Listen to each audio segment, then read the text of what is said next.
Hello, everybody, and welcome back to Geek Addicts, the pop ultra. That's great. I already fucked it up. Plus Ultra. Welcome to Geek Addicts, the pop culture podcast where we jump into a well and find ourselves back in the feudal era. But for some reason, everyone's voices are different. I am Bill, and this is Matt. How you doing, Matt? Oh, I'm doing well. How are you, Bill? I am, Tired? tired, drained. I can't talk. Apparently, it is. I spent a lot of money today that I probably shouldn't have, but that is part of being a psychotic game collector.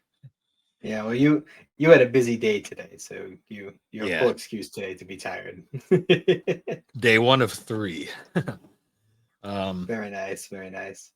Yeah, I guess to start off, I just got back from day one of Retro World Expo, the yearly gaming convention I go to every year.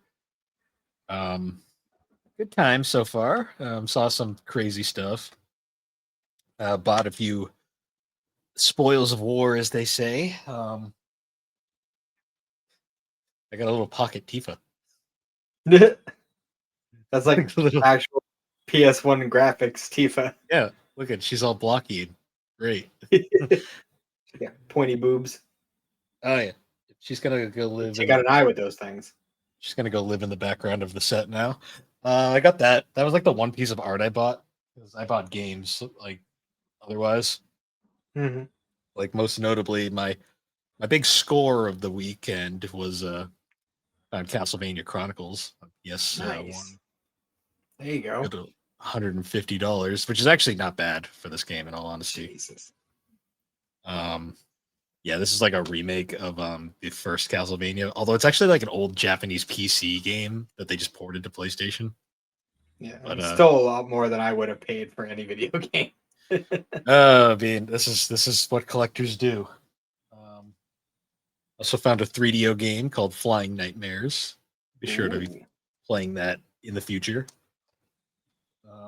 Couple PSP games. I found What Did I Do to Deserve This, My Lord 2, which is a 2. RPG of sorts.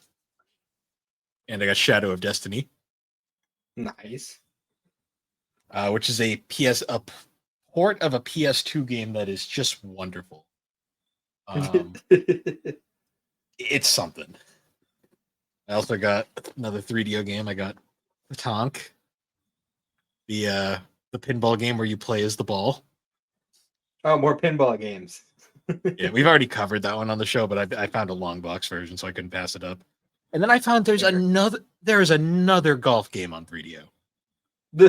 I thought we covered all of them, but apparently not. So gonna have to look into that. Jeez. It keeps going. I went a little crazy. Found an old PC Might and Magic game published by 3DO. Wow. Crazy collector. Another big one. Fighters Mega Mix on the Saturn. This is it's like a crossover fighter where you can play as a whole bunch of different characters across Sega's different fighting games, including the Hornet from Daytona, USA.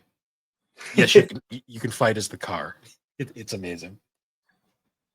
Then a few smaller ones. I found this game called River King for PS1. It looks like Harvest Moon. I have no idea what it is. PS2? PS2. Oh, it is PS2. Yep. You said PS1 at first. Oh, I'm tired. It's a thing. Dragon Lair 3D on the Xbox. Jeez. Got a whole bunch of stuff. Yeah, big mix of stuff. Oh yeah. Out of This World for the 3DO, another game we covered for the show. In one of those fake plastic cases, but it's the game. And the most expensive thing I bought, and this was purely just because I love this game, and I was upset that I missed this when it first was around. I got the special edition for Fire Emblem Three Houses. Nice. There you go. This was How much did that one run you? This was $159. Oh, so just over. I think he actually he gave it to me for 150 though. I'm pretty sure he took the 9 off. Oh, nice. Because I paid in cash. Very nice. But yeah, I bought a lot of shit. I noticed. Probably shouldn't have, but I did it anyways because Yeah, that's fair. video game collectors, we're just a psychotic breed. I got I don't have anything on me, but I did get the next couple Soul Eaters, so now I only need 4. Nice. Only need 4 more, and then I'll have the whole series. I can actually start reading it. So I've been waiting until see. I mean, at this point, I do have most of the series, so like, it wouldn't be that big a deal if I started reading it now. But I have a couple other things in progress, so I figure I might as well just wait. Hmm. And I did. It was supposed to already be here. I ordered a copy of the other movie that we still needed for a spooky month, but it was delayed. It hasn't even shipped yet, so we'll see if it even comes or if I have to order it again. Well, hopefully the best.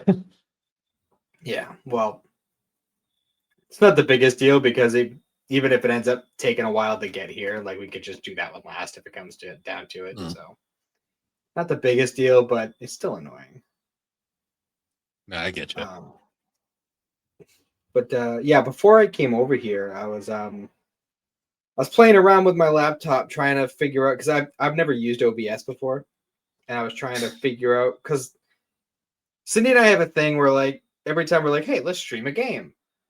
I always end up having to fuck with it for like an hour beforehand because I don't have time to fuck with these things until it's like time to do it. And it's becoming frustrating to do. So I was trying to like play with it and figure it out a little bit.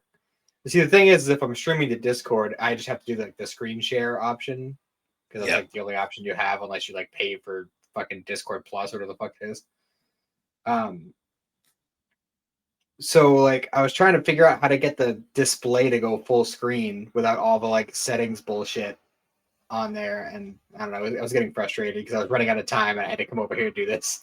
So the words OBS and frustrated are very common, and most people would agree that you're not crazy. That's just fucking OBS. It's a pain in Okay. the ass. So maybe there's a better option out there. No, that's kind of the sad part. There really isn't.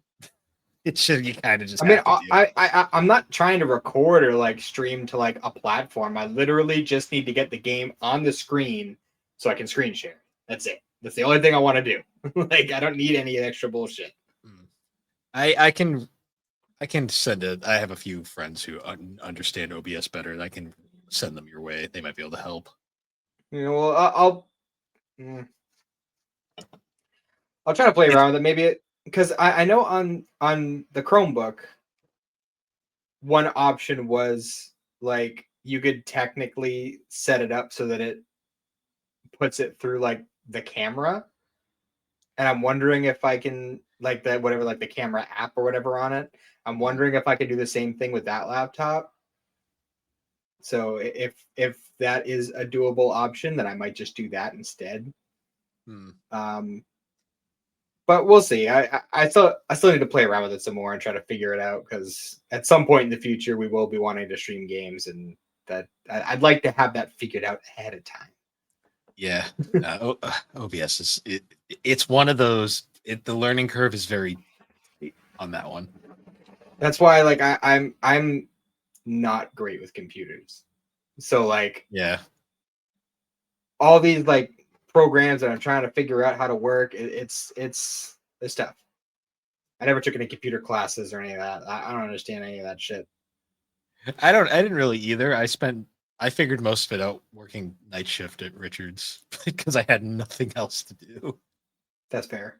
That's fair. The amount of shit I learned work on night shift was amazing because legit night shift, nobody get you. It was literally a free for all. Like I can say this now that the company does no longer exists. Yeah, like as long as the machines were running, we were doing fuck all the entire Yeah. night. Yeah. I mean, I had three lathes running. It wasn't like I wasn't getting numbers. I was on my phone or fucking around on a computer like the entire time. Like I had no time for that shit. I was like, you know what? If I'm working this garbage like shift, I might as well make the most of it. Yeah, that's fair. I mean, Besides that, my numbers were good, so I don't think they ever really complained. yeah. I mean, I think my numbers were good with my department. I always heard positive things, but at the same time, my boss was my wife's uncle, so Fair. Fair. he could have just been being nice. I don't know. I'm pretty sure I was good. Yeah. I mean, you only got let go because of necessity. It wasn't like you did bad or anything. So Yeah, I mean, technically everybody got let go eventually. So yeah. I mean, I technically left on my own. I wasn't we, never. I was never based on officially let go.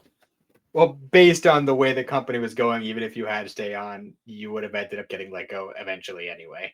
Yeah, I saw a certain person's post on Facebook, and I was like, oh. Yeah, yeah, he was not happy. Not No, happy. I don't blame him. Um, but I didn't get a whole lot of time for anime this week. Honestly, I was kind of lucky just to get what I needed to get for this episode. Because I was cross training at a different department. I was not a situation where I could watch Yeah, stuff, but I was able to get in the episodes, and I did watched a couple movies, and I started watching Claymore. I don't know if you've ever seen I've that. I've seen the manga around. Actually, there at Retro World, there was a booth selling manga, and they had like almost the full set of Claymore. Mhm. Yeah, because I know there's a box set for that manga series, but I watched the first episode years and years. I think it was like right when it came out. It was like years and years ago, and yeah, I watched like the first episode or two. A friend of mine was just showing me. It was actually how he showed me Sword Art Online. I think in the same sitting, because I think at that point Sword Art Online only had like 3 episodes out. Mm. But I don't know. It was one of those things where like I watched the first couple episodes and I liked it. I just I just never got around to it. I don't know why, but I was just like, you know what, fuck it, I'm gonna watch it. Like it was on my to watch list that I've been keeping track of, and I was like, you know what, fuck it, I'm just gonna go for it. I'm like 10 episodes in, I think, Mm. and yeah, it's pretty dark. I've heard. It's pretty dark, but it's entertaining. It's good. Um, Nice. Although I did hear that I don't know how accurate or whatever it is. I think I heard that it kind of does a Blue Exorcist thing where it kind of just makes up its own ending at the end of the season and then just Mm. leaves it at that. So Yeah. Um, I've been keeping up with the ongoings. Definitely still doing that. oh, I've done that too. Yeah. Yeah, like Sakamoto days. Still loving this Mhm. arc. I wasn't. I forgot how like the twist during that arc. So it's been fun Mhm. so far. Yeah, I like the one Um, random bad guy who just had like the fucking like mind control visor on. He's yeah, just like, I was like, oh, this. I forgot this took this turn. We'll see where this goes. he's like, I'm just gonna start killing people. Yeah, that was fun. Dawn to Dawn. We're only one episode left. We got a I know fucking I'm sad, Megazord. man. We I'm got a sad. Megazord Dude, fight. the second fucking I don't remember his name, so I'm just gonna call him Bryce Papenbook. The second like they started messing with those like cube things, the nanoskin Adult technology, play. whatever it was, and he Adult started playouts. messing with Yes. it, I'm like, we are getting a mech. We are getting a fucking mech.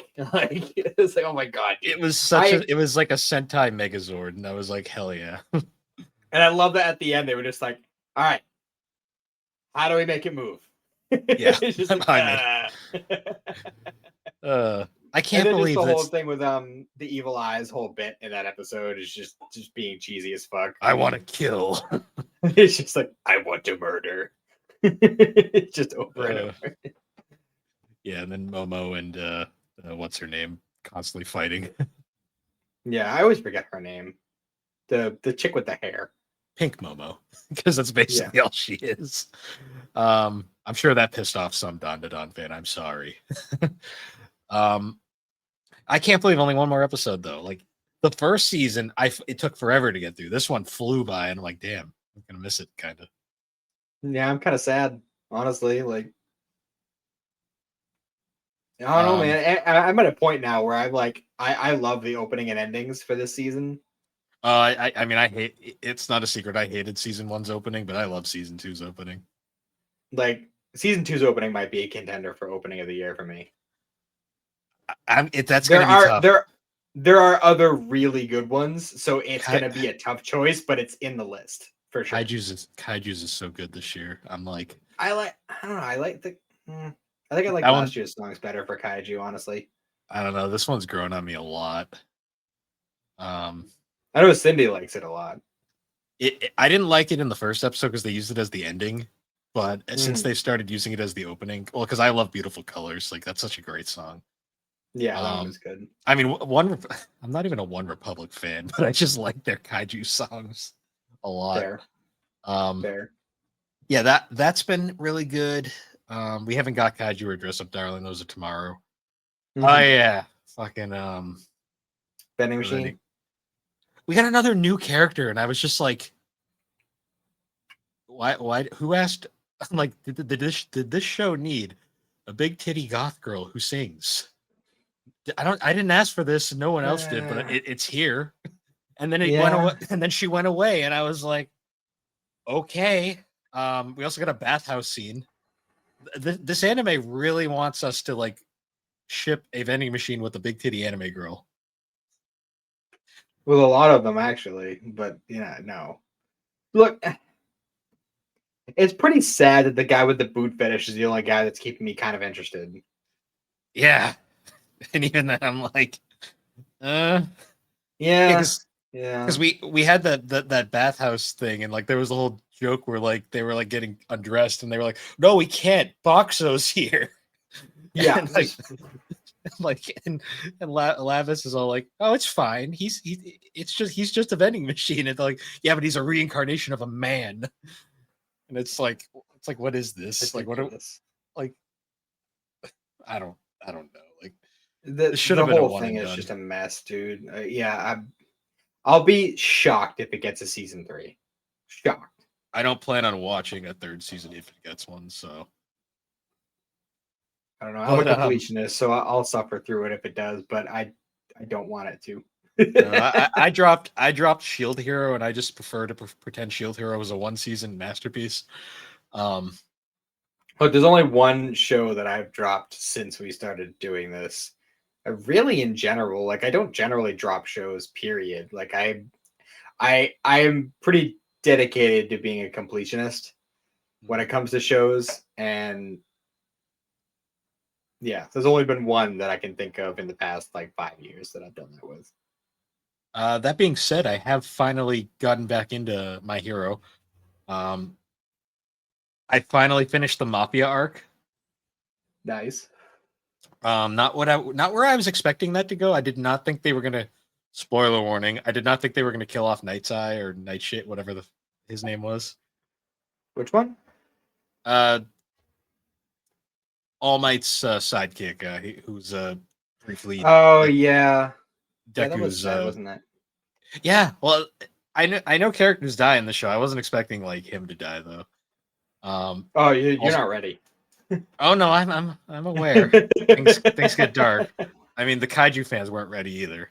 That's all I'm saying. Um, yeah, but that's interesting. I just currently had the last episode I watched was the one where he defeated the gentleman villain. Oh, calling him a villain is a stretch. I mean, yeah, I know, but He's like a villain the way Isaac and Miri are villains. very true. I actually got that vibe, but you know what? I kind of liked him for that because he was actually Yeah, he was a fun character. The fucking mafia guy just pissed me off the more he was on screen. That's why I did not me feel too. bad. Me too. I honestly like that's a big reason why I was kind of like lukewarm on that arc. I like the action. I love the fact that Deku finally got like farther. Like I like when actually growing as a character. Mhm. Um, but yeah, that guy fucking. I was just so over it by the end because it was like Yeah, really this guy. yeah. The I'm with you. I think his season 5 is when it starts like kind of really ramping it up. mm, his I will say his fate at the end of the arc was very worth it though. I was like, oh, that's dark. Mhm. For sure.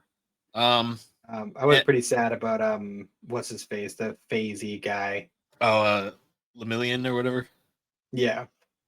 Yeah, I have a strong suspicion. Don't spoil it because I know you've watched it, but I have a strong suspicion he gets his powers back. Well, I mean, they do heavily imply it. Yeah, I mean, yeah, that's what I'm saying. He'll They get him heavily back imply at that some point. that little girl is like the key to that kind of thing. So it's Yeah, It's not really a secret.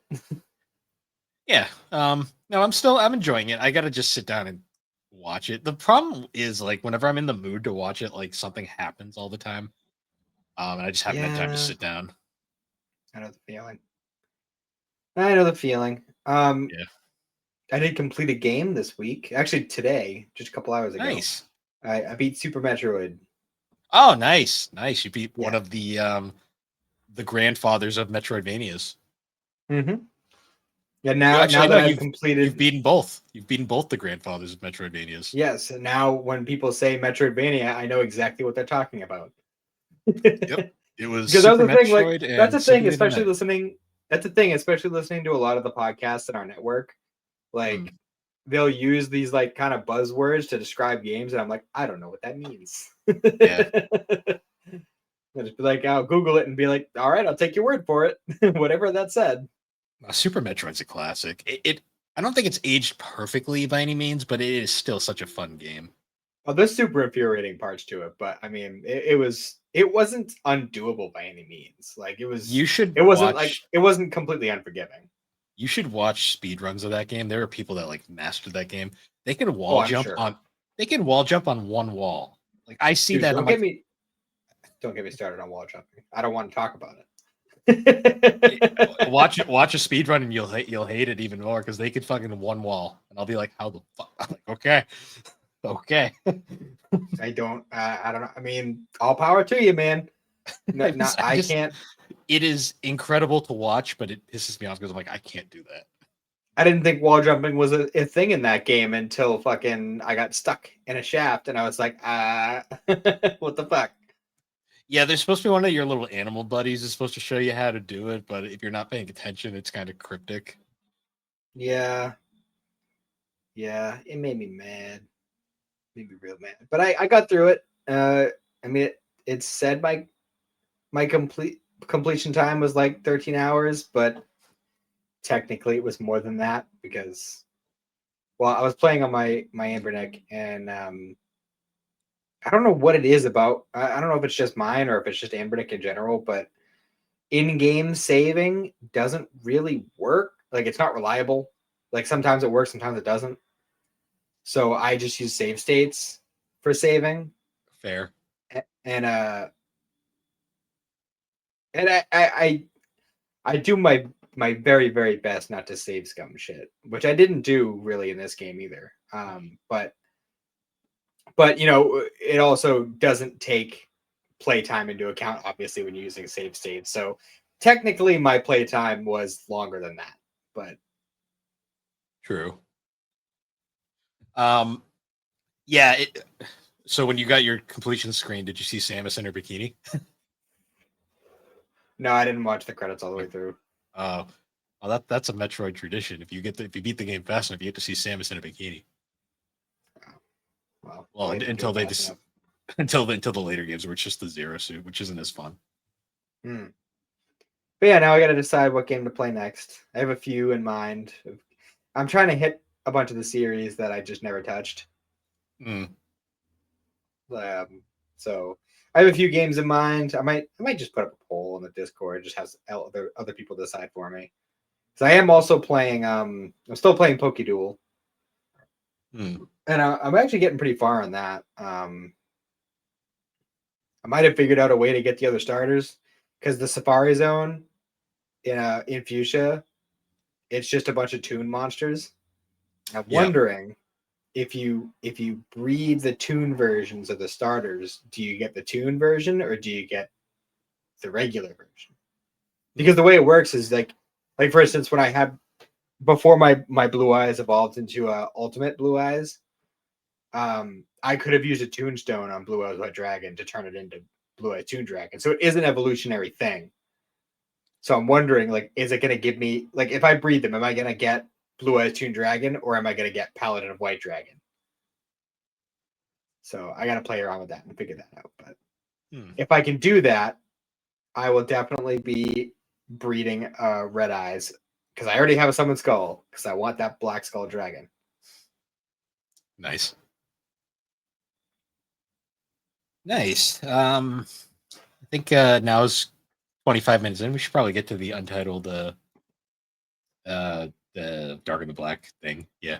Yes, that one thing that we do. Yes. It's so important it doesn't even have a name because Yes. we are not creative enough. Um, Well, I mean, it was. I don't know. Dime of Time flows like Darker Than Black is like that's such like a specific title. That's like trying to come up with like a coverage title for like the vending machine show. It's just like there's nothing you can do with that. Like that segment would just be called "Why Does This Suck So Hard?" So yeah, Uh, the memory of betrayal and an amber smile. This was a very busy couple of episodes. these two were very hard to follow. I'm not. There's a gonna lot lie. going on.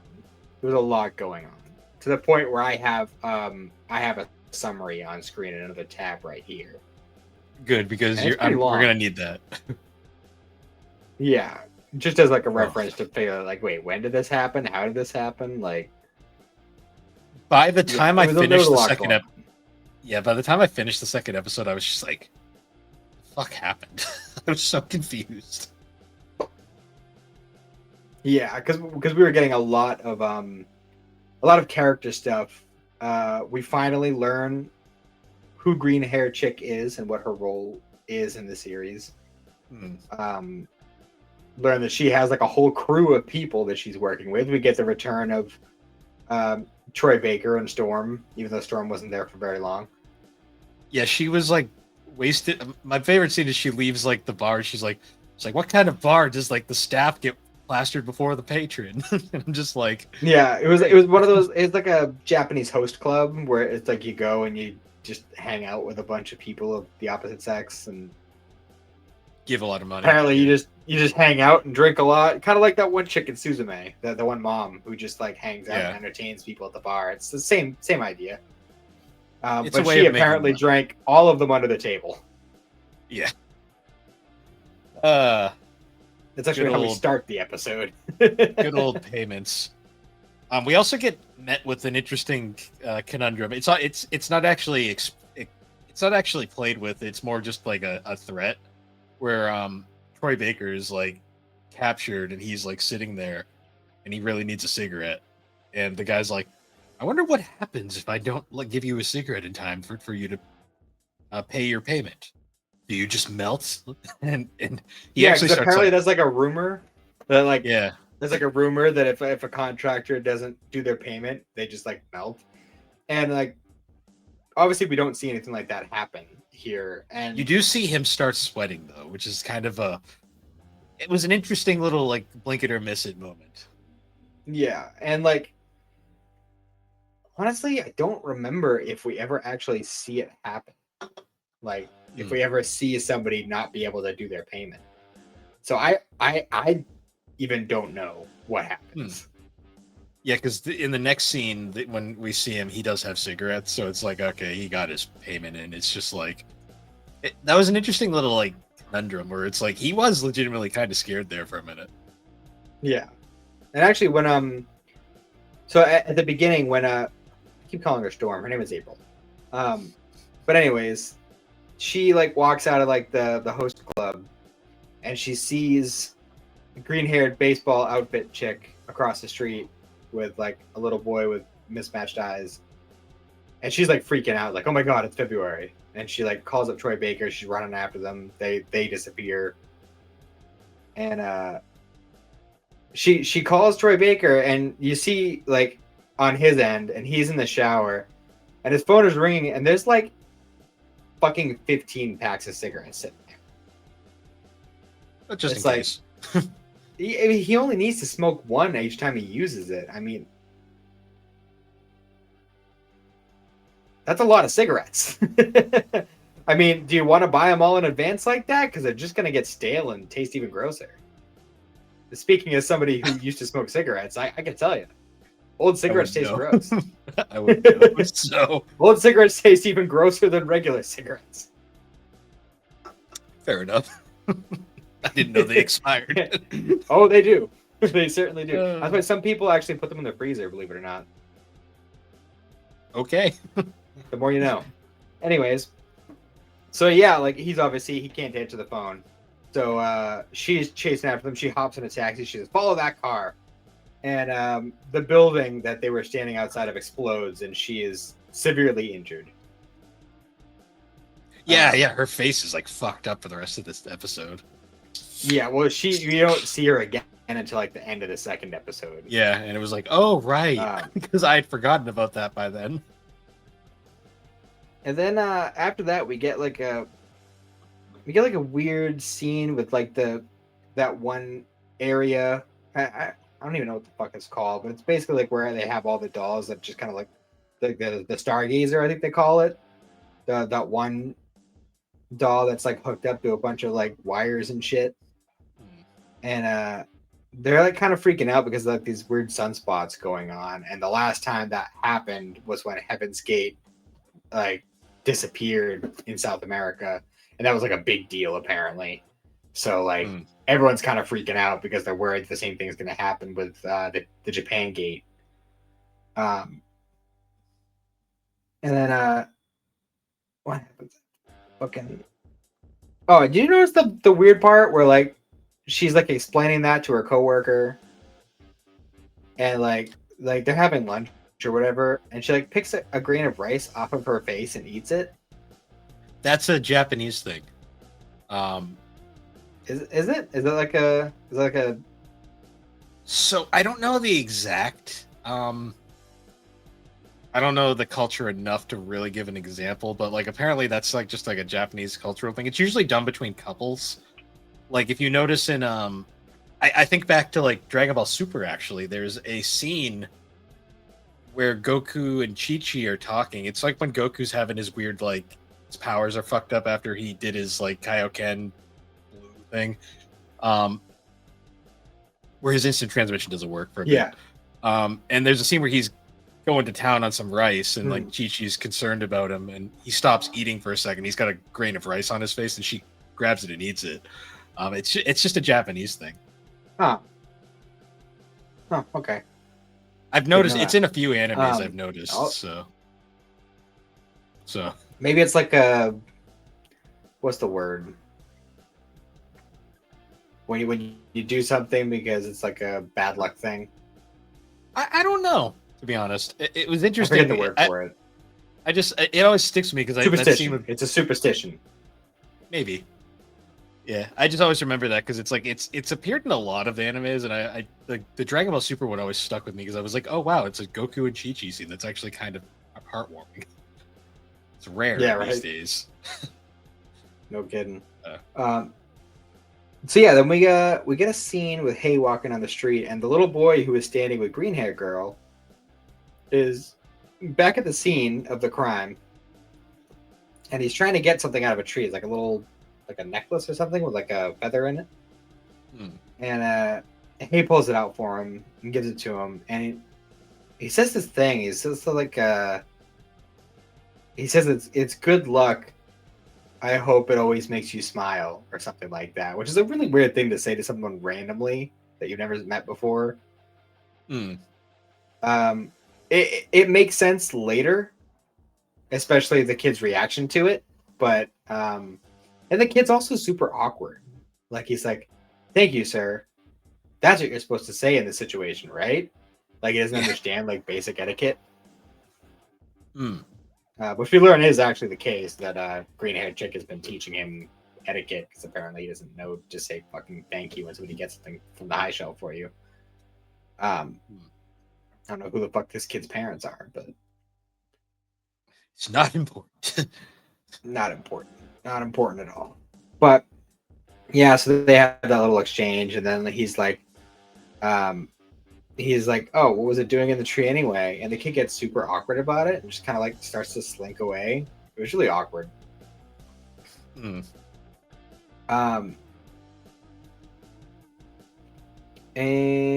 what happens next? Yeah, so he ends up meeting up with Huang and Mao, and they're like talking about. Yeah, this scene, if it's the one I'm thinking of. I think you might be thinking of a later one. Probably the later scene then. because he meets up with them and they're like talking about the explosion. They're like, oh, it looks like it was this. It looks like it was the MI5 or MI6, whatever it is, and it looks like it was them and this and that. And like they shows him the picture of April. He's like, we think it was her because she was there and this and that.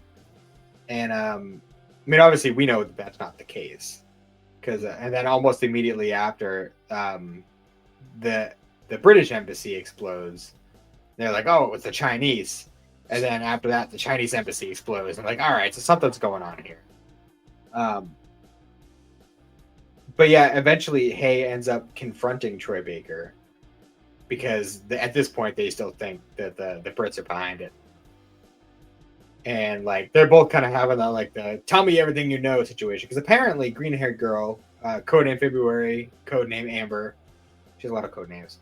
Apparently, she was part of the syndicate and on the team with Hay back in the day, along with his sister and the chick who drinks children's blood.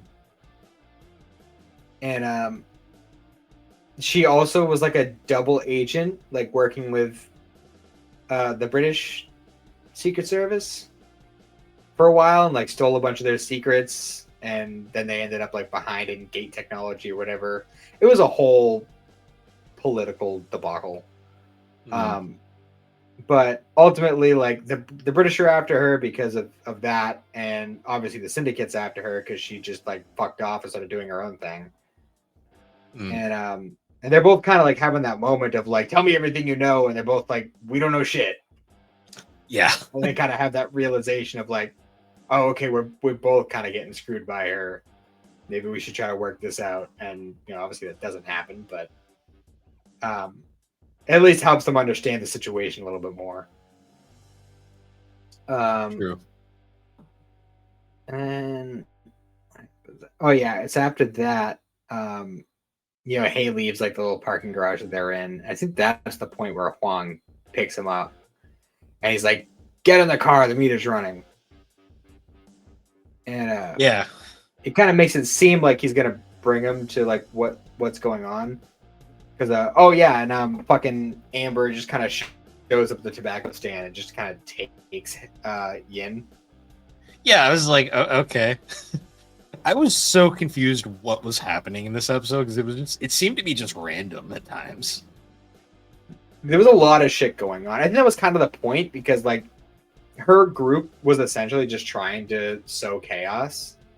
And we end up finding out later in the episode that their goal is to destroy Hell's Gate. We don't know why, but that is what they're trying to do. And then let's see. Oh yeah, so then Troy Baker is trying to go and like go after the latest attack, and he and July end up going out, and I think they see the kid, and like they're chasing after, or like he goes to chase after him, and then he goes to July, and he like writes something down real quick, and he says, "Hey, if something happens to me, go to this person." And we don't know who it is at first. But he runs off and he ends up confronting the kid, and like it seems like he's got him for a second, but then turns out the kid just kind of makes things explode by touching them. Yeah. So he ends up like overpowering. His name is November 11. I don't know why I keep doing it. It's just fun. But anyway, Troy Baker ends up getting kidnapped by them, and the kid goes off to go find Chief Kirihara, because that's apparently who he had written down in the first place. Let's see. God, there's so much in these episodes. It's hard to keep track. This so one in we get a little bit of a particular flashback. was pretty dense. This is a very plot heavy pair of episodes. Like we've had a lot of episodes up to this point where even when they're 2-part stories, like you can follow along pretty easily, especially when the detectives evolve. But yeah, when you start really getting to the weeds of like Hayes' story, that's when it starts getting complicated. Yeah, I've kind of started realizing that in this one because I was like, it was literally the Scott the Woz like meme where it's like, did I miss a page? Like, Yeah. So we get a flashback of Hay back in his old days, hmm. and he's just kind of chilling out, being a loner, whatever. And Amber walks up to him and asks to use his knife to like cut some bread or something. And like they're just kind of shooting the shit. And like you notice real quick, like she's a lot older looking in this flashback. Like, she's tall, she's clearly like a woman. Yeah, And what we've seen of her in the present is she's like a child. She's like maybe a preteen child. So, I mean, I don't know if you can insinuate her price from that, but huh? Yeah, I don't know. because one of her associates does mention when she uses her power at one point, there's a limit to the price you can pay. Oh, the, let me spitball guess. Is it her price she de-ages? Yes, it's an automatic price that just happens. And if she Okay. uses it too much, she will de-age into oblivion. Yeah, that's how it usually goes. Yeah, but with Which but her power is also that she can stop time. So I don't know. It's almost like if you use it sparingly, it's not only an OP power, but it kind of also makes you immortal. yeah. So no matter how you look at it, as long as you're careful how you use it, it's a pretty OP power. It certainly beats the hell out of drinking children's blood. Yeah, or some of the bizarre prices we've seen so far. We still don't know what haze is, right? Yeah, no shit. No, we do not. Okay. But yeah, during this flashback, she's like talking about how like she and Hay and Hay's sister should all run away together. And she gives him the same necklace that the kid had, the same type of necklace, and tells him the same thing about how it brings luck, and she hopes he smiles when he sees it or whatever. Mm. And which kind of makes the earlier thing make a little bit more sense. But yeah, so like Yin just wakes up in Amber's lap, which is kind of weird. Yeah. This series would be really weird if it was exclusively through Yin's POV. It's hard to keep track in this one. Yeah. Yeah, it would. That's actually something I'd be interested in seeing, though, especially with the stuff that happens like later on. God, how much is left in this? Jesus Christ. It's a lot. All right, well, we'll just kind of like plow through it because there's a lot going on. So yeah, Troy Baker is kidnapped, and ultimately, like, I noticed they do the whole thing where like, oh, by the way, the red-haired dude who works with Amber, yeah, I don't remember the actor's name off the top of my head, but same voice actor as Roy Mustang in Fullmetal Alchemist. I don't hear him very often nowadays, so it was interesting hearing him here. Travis Willingham. He's mostly a game or big production guy now. Oh, okay. Yeah, because it doesn't say like I used to hear his voice like in like stuff from this era a lot, and I like.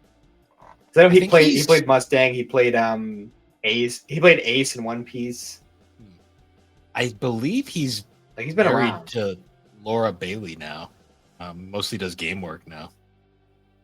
Really? Yeah. Well, maybe that explains it because Laura Bailey kind of fucked up too. Oh, by the way, she plays Amber.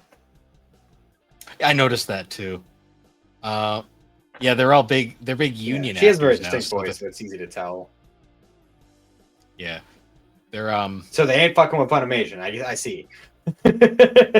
Well, no, they will depending on the thing because you got to remember Laura Bailey came back for Fruit Baskets because she loved the character that much.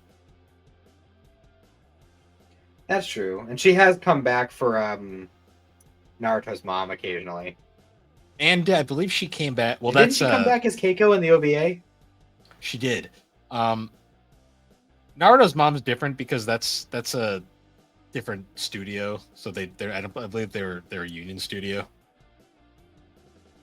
Yeah, but I know they've had issues with paying actors enough before because I believe it's the same studio that dubbed Bleach, and the actor Yeah. who played Jiraiya also played a character in Bleach, and he ended up getting replaced by Patrick Sates later on because he basically just wasn't getting paid enough and said, "Fuck this."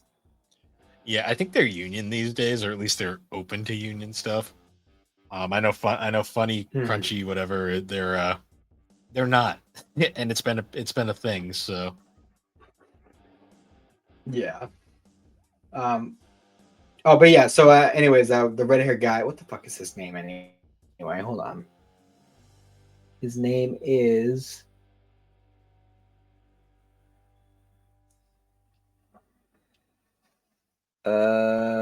Economy. So yeah, Economy actually starts giving November 11 his whole spiel about secondhand smoke, and he's yeah, just like, "Yeah, I fucking know, dude. I know. I've given this exact same spiel before."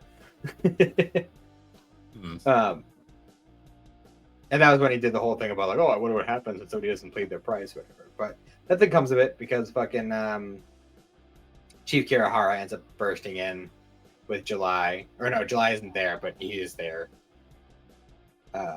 He's waiting. He's waiting in the car.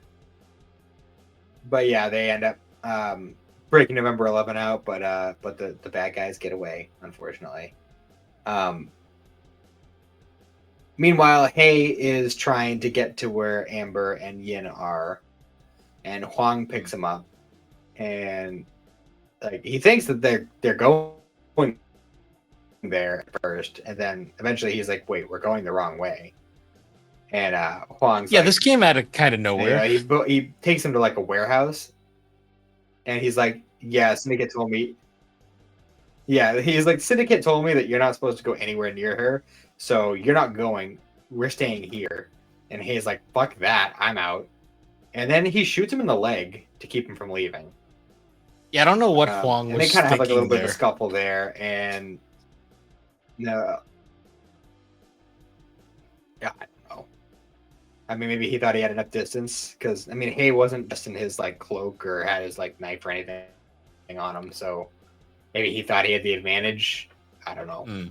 But he had his electrical prong But thing. ultimately, Hay ends up creating a well, he have to say he ended up creating a current and zapping the shit out of him. Did you think he killed him when that happened? No, Because he did the whole like thing that like they usually do when it's a killing blow. they didn't show it right away, so I was like, yeah, he's probably fine. No, he didn't. Also, they've established Hay doesn't really kill people often unless it's like he has to. He kills people, just not if he feels for them in any way. Yeah, he's selective on it, but he has Like shown obviously, that. like he didn't want to kill Yin. He didn't want to Yeah, kill. He didn't want to kill Fire Girl, you know. But he's killed lots of people in this show. yeah, it's one of those. He's the Black Reaper. He's known for killing people. True, but he has shown that there are times he spares people. So he is compassionate, for sure. So yeah, he ends up getting away, and he goes up to confront Amber, and like Amber notices that he's injured, and she runs up like, "Oh my god, are you okay?" And he just fucking smacks her. yeah, he Which did. Hayes not nice to women in this show. I mean, in this particular case, I can kind of get it because she did betray him, and like, you know, obviously she's keeping secrets about his sister and everything. So like, you know, he's pissed off. He's been looking for his sister the whole time. The only like female character in this show that he seems to be nice to on the regular is like Yin. It seems like. Yeah, this is true. I mean, he's lashed out at her before, not not to an extreme by any means, but you know, he's snapped at her before. Mm. But yeah, it just kind of seems like he's just kind of mean to women a lot of the time. Not every time, you know. There's plenty of women he's been nice to and he's felt for, but he's also not afraid to smack a bitch, Yeah. as we see in this episode. Everyone was But yeah, he goes oddly. through the whole thing, like, "Where's my sister?" This and that, and she's like, "She's close." Huh? Everyone was oddly like. What'd you say? He I feel like everyone in this episode was like oddly like off character.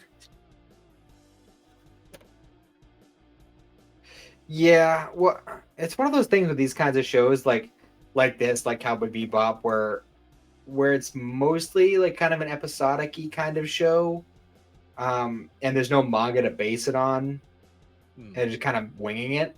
A lot of times with these kinds of shows, they'll have multiple writers, like doing different episodes.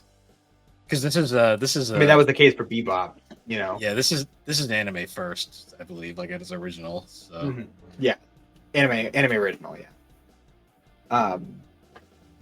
Which I don't know, man. I've really, all the ones I've seen, at least, I've really dug. So something to be said for that. Yeah, I feel like they put more effort into it when it's like that. well, it's their own work. Yeah, their own intellectual property, so to speak. But yeah, anyways, so he's confronting her. He's like, "Where's my sister?" Blah blah blah.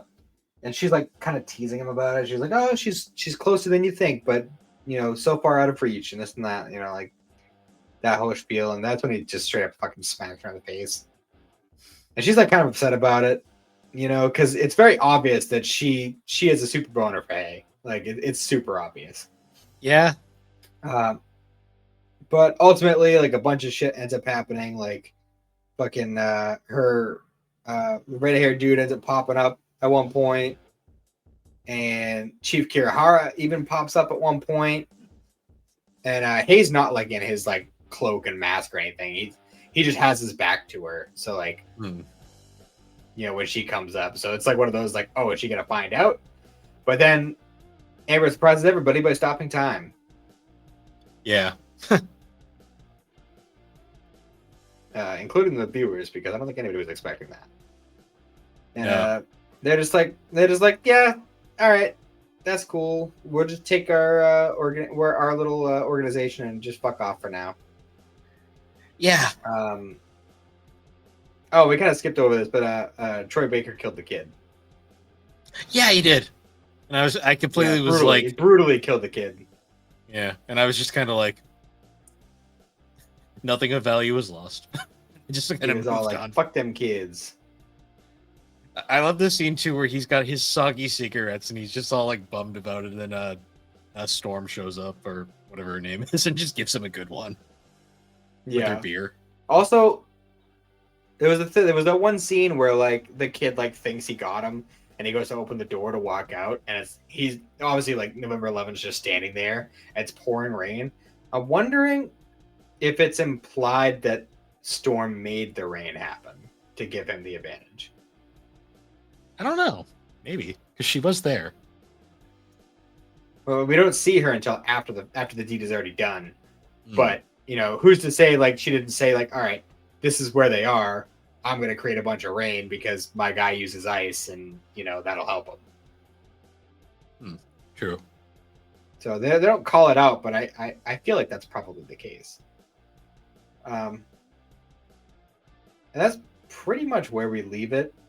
We do get a little scene of Amber having like a little meeting with a bunch of other people in her organization that we didn't see. We only see their silhouettes in this episode. I don't know if you recognize any voices, but I was really tired when I watched, so probably not at the time. Fair enough. Well, I will say at least one of them we've seen before. Fair. I don't remember if there was more than one, but I know at least one.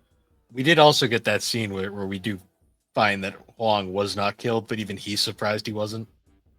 Yeah.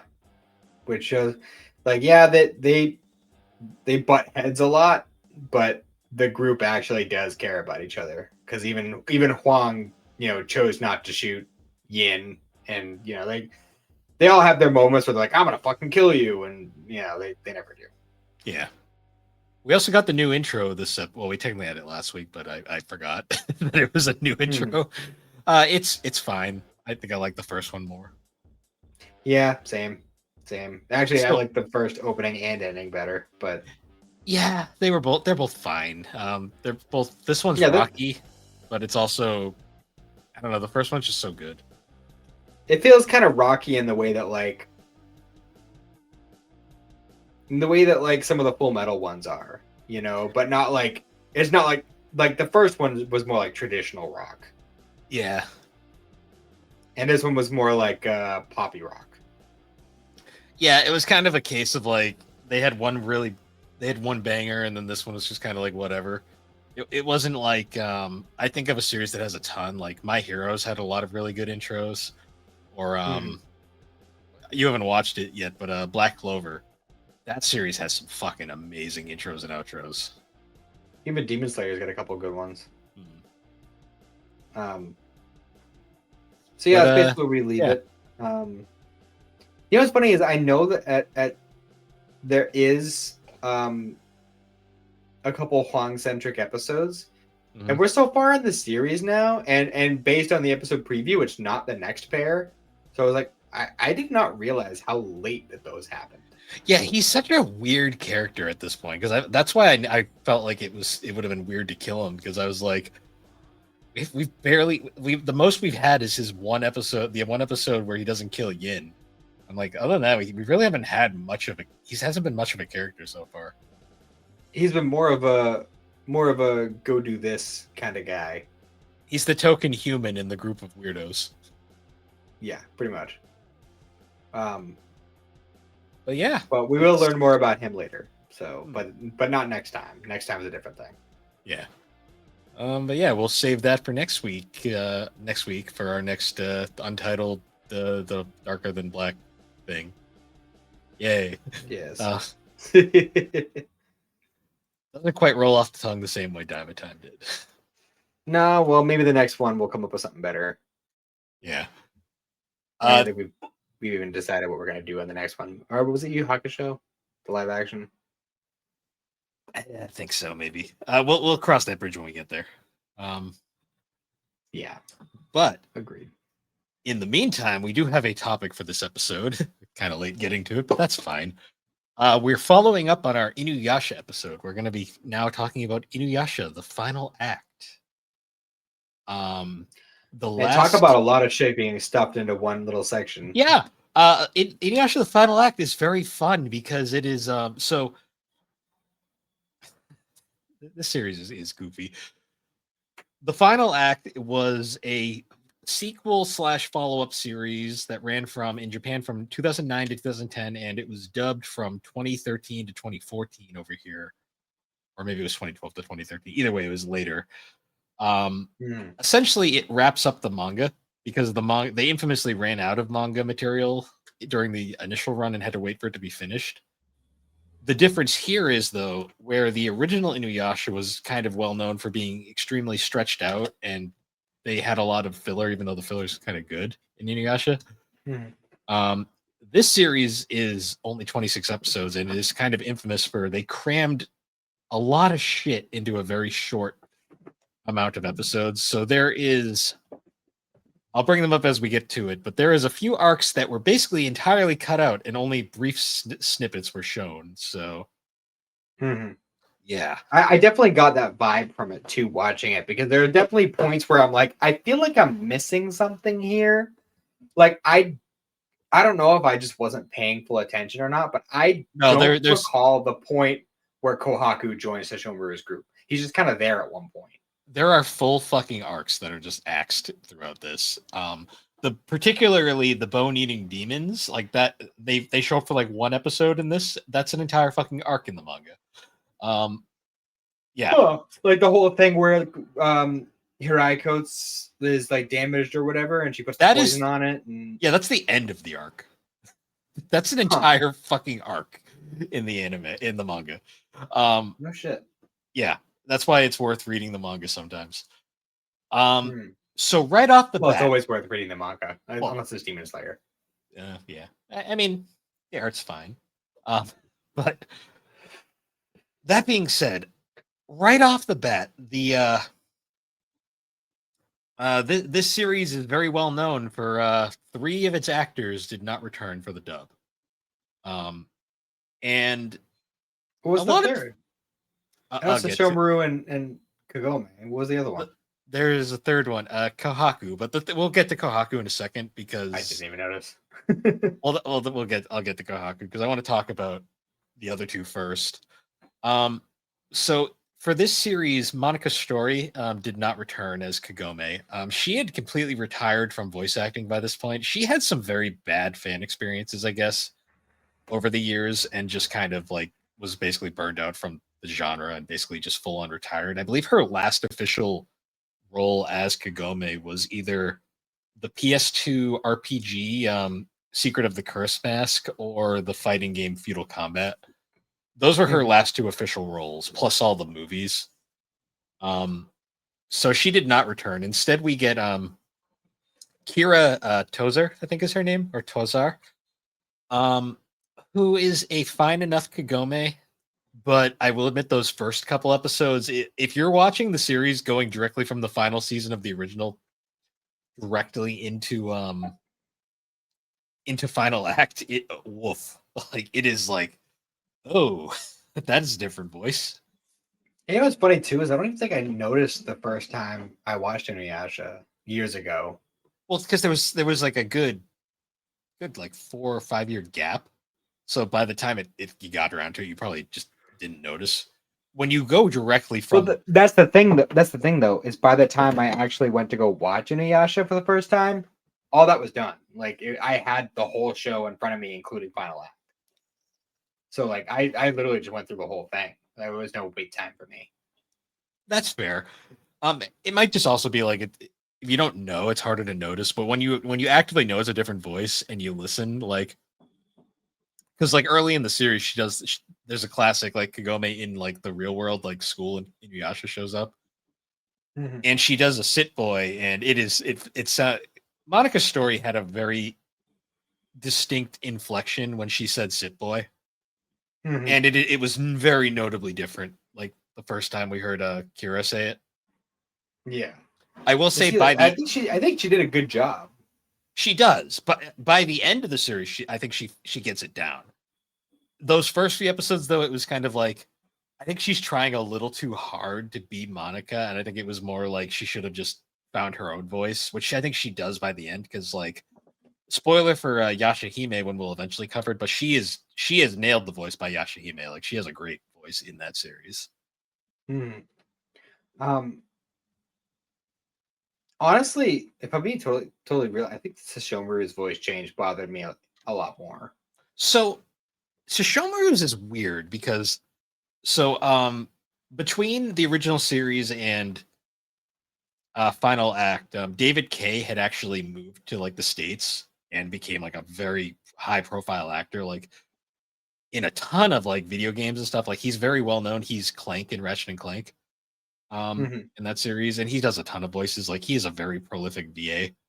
Um, because they still use the Ocean Cast located in Canada, there's no way they could get David Kay to come back. He was no longer available. You could just do it remotely. Not in 2012. Um, Fair. fun fact in Yashahime, he did come back because it was possible by that point. That's that's good to know. I'm Yeah. glad because Um, I don't know. It was something about nothing against the guy who replaced him, Michael but Dangerfield. yeah, nothing against him because he did do a good job. It's just I He don't know, just does. something about Sesshomaru's vibe that just was off. He has the voice down. He doesn't quite have David Kay's acting down. Hmm.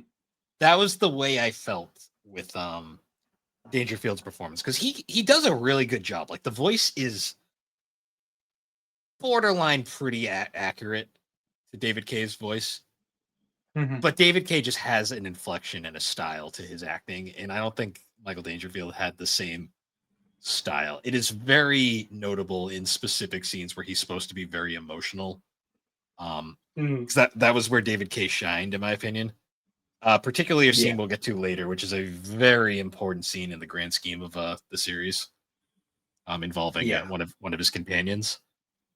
indeed. Um, the third character that's voice changed. This one is more just kind of a thing that this series just did a lot. Kohaku's voice changed like 3 times throughout the series. Um, because in the original series, he was voiced by Alex Daduke for like the first half, and then Danny McKinnon for like the second half of the series. For Final Act, he's voiced by Aiden Drummond, who is a completely different actor. But he is supposed to be older, so it kind of worked. And then Yashahime, because he's an adult, he's got a completely different actor again. But yeah, I literally did not notice any of the changes with him. if you actually listen to him side by side, it's very noticeable. But it actually is kind of interesting because he's supposed to grow up throughout the series, so it makes sense. Well, I'm sure well, I don't know how much growing up he could do in 9 months, but anyways, Anime logic. but anyways, well, he didn't really talk. I mean, I'm sure side by side, yeah, but like it's not like he was doing a whole lot of talking throughout the series. So it was one of those things where Yeah, like with especially Kagome and to a slightly lesser extent Sesshomaru, like you hear them a lot more throughout the series. I mean, Sesshomaru ends up being a like kind of dipping into like the original series a little bit. Like when he's first introduced, you're like, oh yeah, that's Inuyasha's brother. He did this one thing, and like we might see him from time to time, but but he ends up being like a very consistent character. Like he just kind of happens to be where they are a lot of the time. yes, he's a very popular character in a lot of ways. I understand why. Like, He's the cool one. I will say one VA that was very noticeable. That it was a very noticeable thing that this was originally a child actress that grew up in 5 years. Was a Rin's voice actress, Brenna O'Brien. She was very much a child when the series started, and then after the 5 year gap, she grew up, and it's very noticeable. Her voice Yeah. is a lot more mature in this series. Oh, wasn't there? There was another thing I think I noticed. I feel like at the end there was like a scene where like was it Kohaku? Like Kohaku had grown like a lot after like the 3 year time skip or whatever. Yeah, well, puberty And then does that. and then and then we see Rin and she's like exactly the same.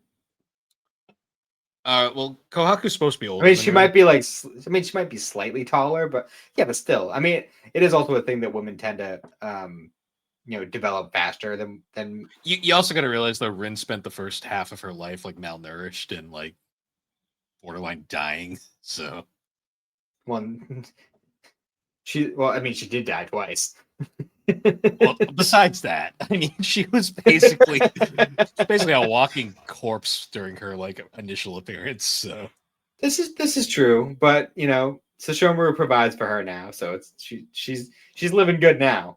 for yeah, for like those like 4 months, like, um, And then after well, when she settles with no, wait, no, Kaede, no, wait a minute, he no, no, no. brings her presents. He brings her presents. He never provided for her. His provisions were go get food, go do that. Yeah, Like he never yeah, provided for her. He literally was like, "You're on your own, bitch. yeah. That's true. That is true. I'll keep you out Fair of enough. danger, but I'll keep you out of danger, but I ain't doing anything else." And she still bore his children. Spoilers, we haven't got there yet. It's You don't want to piss the fan base off yet. obvious. We haven't. I know.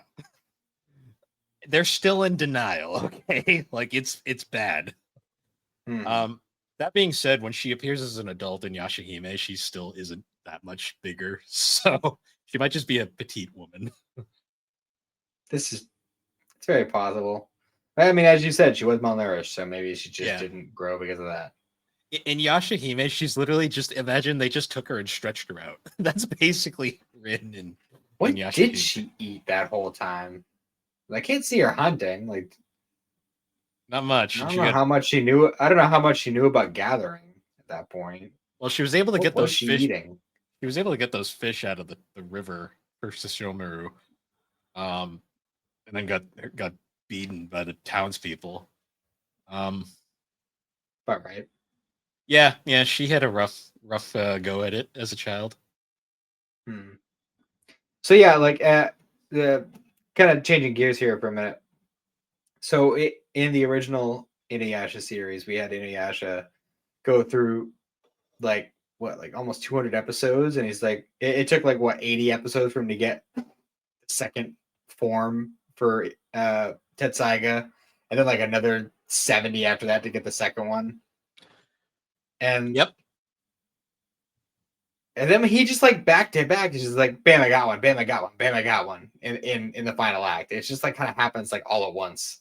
True. Although to be fair, like in the first series, he gets Red Tenseiga, and in the Adamant Barrage one, in this series, he gets the weird scaly one, which let's be real, that thing barely gets used. And then he the Demon Vortex. Yeah, and then he which fucking totally makes sense. Yeah. And then he fucking jacks Shishomaru's power. And it's like, oh, you got this thing that you spent all this time developing because you have daddy issues. And it's like, oh, by the way, the whole time you were developing that, it was for your brother. Get fucked. And I was just like, yeah, damn. Pretty much. Wonder why this. But then it turns out that, oh, all right. So I gotta ask this, okay? Because I know we're kind of jumping all over the place, but where the fuck did Box Saga come from? You read the manga. You have to know, where did it come from? He made it. How? With what? Demons. And where did his arm come from? What the fuck? Demons. It doesn't make so. There's no explanation in the manga. I thought they just skipped over it in the anime. No, it's about the same. He learned compassion for others, and that was his. And that made him regrow an arm and just will a sword into existence. That happens to be, in my opinion, way cooler than Tetsaiga. Yeah, no, but Boxega is fucking like the OPest fucking sword, but it never gets fucking used again. I'm still mad about that. Because his Tokajin, his evil sword, gets broken at one point, and his exact response is like, if it's broken, it's useless, worthless sword," and just throws it away. Mm-hmm. I don't know, like I thought, like, you know, maybe Totosai would like take one of his fangs and turn that into a sword. No, he just grew it. Just fuck you. Here's a sword. He made it. Just appeared out of the ether. Demon logic.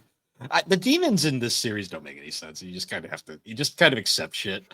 Well, with the way that weapons have been presented in this show, you'd think there would be like weapons are like such a big part of like how this show works. Like we get a whole fucking huge explanation and like pretty much a whole arc out of upgrading Hiraiko's, but this fucking sword just kind of like shoots out of his stump, and then the fucking goddamn arm grows back out of nowhere, and he hasn't had an arm the whole goddamn series. It just makes no sense. Character development. I mean, I don't know. It's symbolic of he's grown as a character. That's the story here. You know, symbolism is all well and good, but yeah, there's a limit. I know. I mean, symbolism isn't reality altering. I mean, it's already confusing enough when you take into account like Tenseiga and Tessaiga are actually, so they apparently came from Inuyasha and Shishomaru's father, one of his fangs, which I've always been like, how did the fuck did that work? But anyways, and then apparently they were split in half to create the two swords because he needed Shishomaru to go on a life journey at some point by giving him a sword that doesn't cut. And then Inuyasha got everything else, which caused daddy issues. The whole fun thing. I love this series, but I do question it sometimes. Well, for the most part, it usually stays pretty like, you know, reasonable when it comes to the storytelling and like the explanations for things and whatnot. Like generally it tends to make sense, but like it didn't fuck all to explain shit in this final act. No. Also, this series kills off two prominent characters very early on. Almost immediately. Like fucking Kagura, she don't last very long in final act, that's for sure. She dies in like the second episode. Yeah, she finally gets her heart back, and it kills her because Naraku's a dick, and who didn't see that coming? But she got to see her crush as she's dying, and that made her crush, happy, I guess. This is me just being annoyed by it because I find the fandom for this series very annoying. They act like that is the biggest shipping moment in the series. Shishomaru doesn't give a fuck the entire time. He's like, whatever. He was compassionate enough to at least be present for her death. He stood to the side and was like, whatever. Thing. It wasn't like an affection, but it was compassion. It was like, you're dying, you're all alone. I'll at least stand here and look at you while you die. Yeah, shippers act like that's like the biggest shipping scene in the series. I'm like, he did not care that much. Like, he was kind of like, whatever, bye. You were just like, well, we had a couple conversations, so I guess I'll stand next to you while you die. I didn't hate you entirely, but I don't really like you either. Like, that's you still smell like Naraku, which is pretty gross. So yeah, you're kind of annoying. Like, I don't know. I've never understood that, but that's me just finding this fandom very bizarre. But granted, it's an old anime. Also, what's with this show? Like, we've had. All right, so by the time we get the Naraku's incarnation version of this character, this is the third time we've had a moth demon that has the same power and looks exactly the fucking same. That's 3 of them we've had. They look the same. They have the same fucking kind of weird oh, I'm putting you in illusions power. What? Takahashi, what's going on? Listen, I love her. I love her as a creator, but she's a little lazy sometimes. That's like Toriyama would be like, damn, that's lazy. You notice how every lady character in this hair. Have you noticed how every lady character in the series has either Kagome hair or Sango hair? And not everyone, just the ones she had to draw consistently. Most of them do. Like, there's a lot. Like, I'm reading, I'm looking through her other work, and I'm like, wow, it does happen a lot. Like, I mean, yeah, if you compare multiple series, yeah, but in this series, she stays mostly varied. Yeah, there's a lot of Sango hair though. You see that hair a lot. That's fair. And I mean, Kagome and Rin are basically the same character, design, aside from the little ponytail. To the point where, not to jump too far ahead, but when I did watch season 1 of Yashahime, we saw that one scene of Rin and stasis, or whatever the fuck it was. I thought it was Kagome. Well, because she doesn't have her pigtail anymore by that point, so it's you can't even tell. But I just saw the one little bang poof and the long black hair, and oh, it's Kagome. What's she doing here? Because it's always been about Kagome the whole time, And I get it. This is a show about Shishomaru's kid, so it would make sense that their mom would be the one that is focused. But she doesn't have any fucking powers. Why is she the one in stasis? That makes no sense. Well, I can't say anything because you haven't seen season 2 yet. Well, yeah, I know there's more to it. But I don't know. I'm just sharing my thoughts when I watched it the first time. So, fun fact: in the manga version of Yashahime, which is significantly different, her, Kagome, and Inuyasha are all together in stasis because they actually made it make sense. It actually makes goddamn sense. The manga is like the Dragon Ball Super for Inuyasha. It's even more drastic. I'll give the super manga for Dragon Ball is, it does some things differently, but for the most part it's the same. And I don't think one is better than the other. I think they both exist in an equal state of being good. Yashahime manga, I like the anime well enough, even though I think it has problems. The manga is wow, they actually thought this through this time around. Oh, and just because we brought up Dragon Ball Super, I was just thinking about it the other day, and I'm so fucking thankful. I'm thankful and also disappointed, but mostly thankful that Daima is just the one and done season. So I don't have to buy fucking 11 more sets. Yes, I know. Because I'm gonna buy the set. I mean, it's just I don't want to have to buy fucking 1 million volumes. So here, I mean, I bought all 4 fucking DVD sets for Yashahime. I'm that crazy with this shit, so I get it. You bought all the Naruto DVD sets before they started doing the 30 episode sets. I know, because I didn't think they were going to. I didn't think they were going to either. I was And they weren't surprised. and they weren't fucking available on streaming anywhere, so it was kind of like I had to. And then of course now it's all fucking almost all on streaming. So Oh, it is. It's all on Hulu. All of it. yeah, yeah. Well, it's gonna be Dub. Disney Plus on Disney on Disney Plus soon because Disney Plus ate Hulu, or is going to eat Yeah. Hulu. But yeah, going back to final act. So they kill off Kagura very early, which to be fair, nothing of value was really lost. I'm not the biggest fan of that character. I'm gonna just say it now. I mean, I don't mind. I don't mind Kagura. I mean, she's kind I of just like a villain. Like she reminds me of like a villain version of like Faye Valentine. Like that's the kind of vibe she gives. yeah, from that, yeah, I just found her shtick very annoying after a while. It's like she'd just show up, be obnoxious, and then fly away with her top ripped off for some reason. I'm like, okay, bye. Because boobs. Well, you know, Takahashi liked drawing boobs. I don't know. Well, She drew boobs more than fucking Toriyama did, and he did quite a bit. in the manga, yeah. But no upskirt shots. No upskirt shots. That's a specific mandate in any Rumiko Takahashi like product. No upskirt shots. Yeah, I know. Which speaking of that, we which segue actually is one in this series. You don't see it, but it happens. I'm blanking. So when they're going to fix Hiraikos and they go to visit the drunk demon guy, he flips Kagome's skirt at one point. Oh yeah. And Inuyasha almost Yeah, kills I him. like that guy. He was fun, but I was like, oh wow. Like I'm like, damn. Yeah, there's a lot of like just kind of like, oh, let's go talk to this guy. He'll help us. I like that all the characters get an upgrade before they do the final fight. Yes. Like, you know, Sesshomaru gets Box Saga, Inuyasha gets the Medio. Medo Zangetsuha. Yep. It takes a little while, but Kagome does get her spirit energy back, or like her full spirit energy unlocked. Moroku, he gets the fucking Oxycontin, where the fuck it is. It's the pain reliever. Yeah. And Sango gets the upgrade. I think Sango got the biggest upgrade out of everybody, honestly, because her Aiko's fucked everything. Like, I know, and you haven't even seen her upgrade in fucking Yashahime yet. But I'll save that for later. No, because she didn't fuck all in season 1. Don't worry, season 2 makes up for it.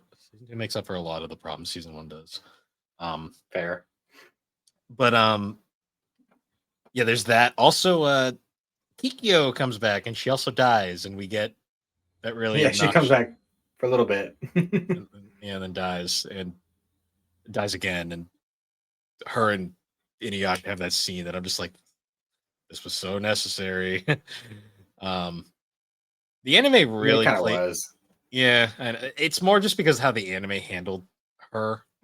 The manga, it's much better. I get that. The manga handles that a lot better. In the anime, you're just so fucking tired of her by this point. You're like, God damn it. And Inuyasha. Well, I mean, oh god.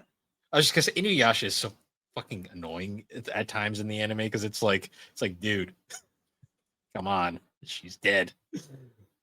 Yeah. You have legit like, because in the manga, they're just like, the manga, it's never fully stated, but him and Inuyasha and Kagome are basically dating throughout the entire manga. Like, it's like not really even like a secret. Mm-hmm. But then in the anime, they constantly do this Kikyo shit. I'm always like, first off, you make Kikyo such a fucking awful character in the anime, even though in the manga she's not that bad. In the beginning, at least, like she smooths out as it goes on. I think it's like after she gave Naraku the big ass Jewel Shard. Like from that point onward, she kind of smoothed out.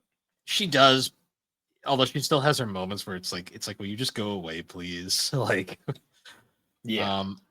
Because the big thing that she does in this season, which is a very important thing, is when she dies, she has that like inner power still, because she's been reanimated for so long. She actually gives that to Kohaku, and that's how he escapes no longer needing the gem to survive. Yes. Which was you had actually brought that up in the last episode, how he was living because of that. And I had mentioned like, oh, it'll be explained in final act. Yeah, well, I just couldn't remember how it was, and it just made sense for it to be Tenseiga, so I just kind of assumed it was something like that. Especially since I did remember that he ended up joining their group at one point. Mm. So I don't know. It's one of those things where it had been so long since I'd seen it, I just totally forgot. No, And again, they stuffed so much into the final act that like the shit gets jumbled. yeah, no, it was instead they wrote it that Ikio gives her leftover residual power to bring him back to basically save his life. One of the better things she does towards the end of the series.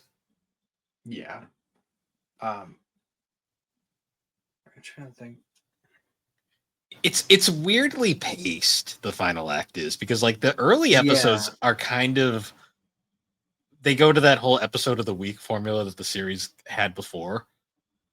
But by the time we get to the first major arc is the whole Medio arc where we kind of figure that out. Then we get basically the build up to the final confrontation towards the end. Yeah. I forget what the circumstances were behind Sesshomaru getting the Mato Zangetsuha at first. And like first of all, he mastered that like really quickly. And also I want to point out, like, first of all, like when he first did it, and it was like the crescent shape or whatever, and like that was cool. And then they meet the guy later, and he's just like, hey, it's supposed to be a perfect sphere. That's when it's at its most powerful. And I'm like, well, that's kind of stupid. It looks stupid, like compared to the slash kind of look to it. The slash was cool, but it is a symbolic thing. Yeah, well, I get that, but like they make a huge deal over it, and like eventually it's like, yes, Sesshomaru did it. He can do a full circle now, and it's super big and strong. And then Inuyasha's like, cool, and then Inuyasha takes it. Mine and he's just now. Like, he takes it, and he's just like, nah, slashes are better. It's literally fuck that whole sphere thing. It doesn't matter anymore. The fucking series literally, like, it makes you sympathize with Sesshomaru at times, because you're like, God damn it, I get it. I get why he's the way he is. For real. Like, he definitely gets slighted a lot. Like, it's like he finally gets this cool power with his sword, and then, like, he takes all this time to master it, and the second he does it, Inuyasha's like, oh, cool, that's mine now. And it's like, okay. But it's okay, because he ended up getting the coolest sword at the end anyway. Yeah, he does. We'll get to that. But sword that literally just breaks down fucking... It's the sword that's a fucking one-hit kill. Yeah. If you were a living being, it will kill you. Like, one swing. Literally, he hit Naraku with it once with his big spider body, and was just like, all right, well, that's done. Yeah, it's like, all right, now the final boss fight is on a time limit. Have fun, guys who are still in there. Yeah, pretty much. Also, an interesting thing too is like the non-feudal era scenes in this season. Like, they aren't as frequent, obviously, because it's only 26 episodes. But like I feel like they get to a point where like they're like, oh shit, Kagome has to finish school. That she okay. We didn't really need to see it though. Yeah, I know. It's weird because in the original series, I loved like the scenes when she was back in the real world or the modern era. Yeah. This season they're very tacked on. Like, we get that one scene at the start in like the first episode where we get her like scary face, which I really enjoy. Well, that's the thing, is like this season is so rushed anyway that like trying to force those scenes in just seems unnecessary. Like if you were gonna take the time and like do like a couple seasons, like actually kind of like give everything time to breathe. Like, yeah, absolutely, we need those scenes, to break shit up. But if you're literally bums rushing to the end to the point where you're skipping whole arcs, we don't need it. We don't need it. Yeah, it's part of that whole debate where people are like, after Ranma, they're like, should Inuyasha get a remake? And I'm like, I'm so torn, because personally, I don't want them to ruin the original series, because I love the original series. But Final Act could benefit from it, because it does miss so much shit. Yeah, just give it a Kai. It doesn't need a full remake. Well, it's mostly just because the VAs won't be the same. That's gonna bother me the most out of anything. Well, Kagome's won't be the same, but I mean, Well, the actor who played Sesshomaru came back for Final Act, so yeah, but also or no, Kirby's, not Final Act for yeah, whatever. but also Kirby's dead, which is depressing. Yeah, And let's be yeah. fair, they probably wouldn't even get the full Ocean cast for a full series because that's too expensive. Oh, that reminds me. I don't think I brought it up last week. I don't know if you heard the news about Mike McFarland. Yeah, he's not doing well. It's pretty sad. No, it's pretty much a guarantee that his acting days are done, Yeah, regardless of how that all turns out. Chris Ayres was really hard. This one's pretty hard too. Yeah, this one's rough for sure.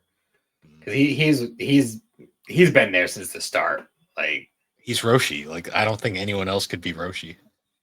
it's not even just that. He's Roshi. He's fucking A lot of characters, but yeah. I just think Roshi he's been around. Roshi's But the he's one I clown. think of right away. Yeah, Yeah.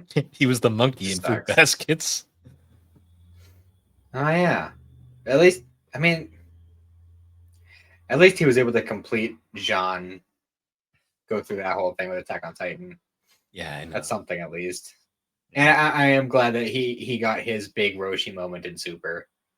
Yeah, Before he had to, stop. yeah. But I hope for the best, but these days it's tough. Yeah, I mean, brain cancer, yikes! Especially like it's like a super rare kind too. So Yeah, I know that's always the worst. It always happens too to like it's never good. yeah,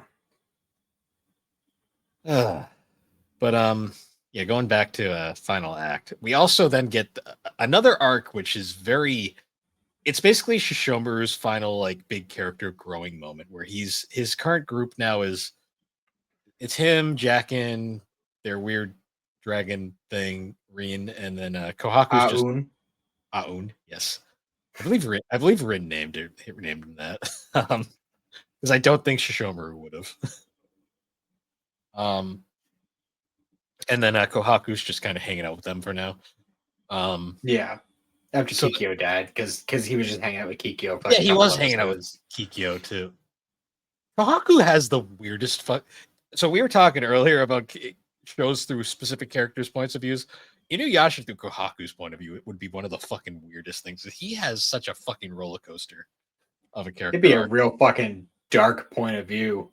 Yeah, because my god, the poor guy has like he gets the fucking worst of it. I swear. I love how at the end it's just like, oh, you gotta go visit your sister. It's like, nah, fuck that. He's Yeah. just like, nope, I'm out. Yeah. But yeah, so they're in like they get sent to the demon world at one point, like the underworld, and we get basically it's kind of like just Shishomaru doesn't really give a shit. He's like, whatever, let's go. Until he realizes Rin died. Humans can't go there. Yeah, Rin died again. And his Humans ain't built for that. Yeah, it's weird that Kohaku lives as long as he does down there. I guess because he's older. Oh, it's because he got the shard. Did he still have the shard? Oh no, I thought he had the light by this point. Maybe it's because he has the holy light or whatever. No, he was the jewel. He still had the jewel shard at that point. Oh, okay. Because they even mention it in the episode. They like specifically say like, "Oh, you survived because you have that thing." Right. Yeah, Rin dies again though, and Shishomaru. This is where Shishomaru learns you can only use the Tenseiga once to revive somebody because he tries to revive her again and it doesn't work. Mm. And this is like the first time where we actually see him legitimately like her being dead actually matters to him. Like he actually cares. Because he's been mostly throughout the series, he's been mostly indifferent to her. Like he doesn't despise her, but he's also not really. He's kind of just like, yeah, like you can tag along, but like fend for yourself. Yeah, he basically he's like, yeah, you can hang out, Jack, and just make sure she doesn't die. I guess whatever. In this though, this is like the first time where he's legitimately like distraught, like he doesn't know what to do. Mm. So of course his response is I gotta go see my mother. Or no, she comes to him actually. Yeah, and we actually see him turn into his dog form for a minute. Yeah. I was forgetting he can do that because it does. I think this is the last time he does. Mhm. Yeah, because they like wrestle in the sky or whatever for a minute, and then it's like, okay, well that was cool. Yeah, and then we meet Mama Shishomaru. That's literally her name. She does not have a goddamn name in the series. She's just Her name is Sashomaru's mother. pretty much. It's kind of like how their dad doesn't have a name either. He has like that weird like He's just the great dog demon. the great dog demon who has like he has like a legendary name, but it's never actually explained what his legit name is. Mhm. And you don't see his face until Yashahime. So um, but yeah, you meet Shomaru's mom, who just kind of is like I love Shomaru's mom because she's such a snarky bitch. Oh yeah, extremely. Although I will say she is also kind of a prick in Yashahime as well. We'll get to that later. Oh, Um, she's in that? yeah, yes, she is. I'll spoil this now just because it's kind of a it's fucked up. There's a scene where the girls have to go meet her, and she's kind of like standoffish to Toa and Setsuna, but like Well, I'm sure. there's a scene where Moroha says something, and she just fucking like wants nothing to do with Moroha, just ignores her, and I'm just like, oh, she's bitter. She's bitter. Like Makes sense. it's like, ooh, okay, it was bad. Um, yeah, that scene happens, but going back to this All scene, right, so basically, oh, go on. sorry, I was curious. I just looked up what Meidou Zangetsuha means, and apparently it means um, dark path of the dawn moon's wave. And Sure, I don't know. The only reason I was curious is because Zangetsu is the name of Ichigo's sword in Bleach, true. so I didn't know what the connection was there. I mean, a lot of times in anime, there's usually if names are similar, there's some sort of symbolic meaning behind it. So I don't know, I was just curious. Yeah. Um, but yeah, eventually they go through this whole character study thing, and it's basically like Gromer's mom is just taunting him the whole time, Oh yeah, basically. But eventually he proves himself, and she's like, "Okay, fine, I'll do one thing for you." And she uses her weird medallion thing because I guess it's powerful, and uses it to bring Rin back to life. because fuck you, I can just do that. Yeah, but she does specifically say like, "This is your last chance. Don't fucking blow it." If she dies again, that's it. Yeah, yeah. It'd be a shame if something happened to her in Yashahime. Anyways, um, we'll get there. Yeah, so now Shomaru has his buddy back, his little ragtag group, and eventually we get to the basically the final real arc because aside from Kagome passing her exam, that's like the only other major thing that really happens. If Um, you want to call it that, sure. she almost forgot her exam ticket, and thank God Inuyasha showed up so they could hug and not kiss because we're not going to give you that in this series. Not until the very, very, very end. And fun fact, that's not canon in the manga because it doesn't happen. Huh. Um, yeah, they don't kiss in the manga. Um, but yeah, so eventually we go to this final thing, and like Naraku's final like form is pretty threatening. Like it's a giant spider thing because he can't He's escape just kind that. of floating in the sky. But But he it looks still had dead because it's all like it looks like a corrupted Shikon jewel. yeah, oh No, yeah, it just looks like a dead spider. because he has the full Shikon jewel by this point because fucking Kikyo gave him the whole fucking thing. Like, god damn it. Yeah. She's like, the only Still, way we can kill him is if we give him a completed Shikon jewel and purify it, and that'll kill. No, how about we just don't give him the jewel and just fucking kill him? yeah, Like, yeah. Ugh. I love this series, but my God, I'll never move past that. Like, it is like that's one of the main reasons people yeah. don't like Kikyo. I will say. So And that's canon. yeah, unfortunately, um, I do like the final fight because we do get to see everybody like at their best. Even Shippo helps out He sure does. He a little sure bit. does. He's there for moral support. Um, yeah, Even but though everyone, they left them behind at first, then he's like, "Nah, fuck that, I'm going." yeah, they do team up for a bit though, and we get this cool like fight scene. We get Maru shows up, and that's where he grows his sword out of nowhere because of course he does. Yeah, I'm not gonna get over that either. That's just fucking ridiculous. It makes no sense. I have a sword because I grew character development. I care about humans now. Bam, sword. God, and that sword is so broken too. Like it straight up ends the fight, and I'm Yeah, like, like they they, don't need anybody else at that point. no, they just have to like finish off the fight on the inside because they can, I guess. um, but this, And Kagome needs to do her little arrow teleport thing. That yes, also apparently makes sense.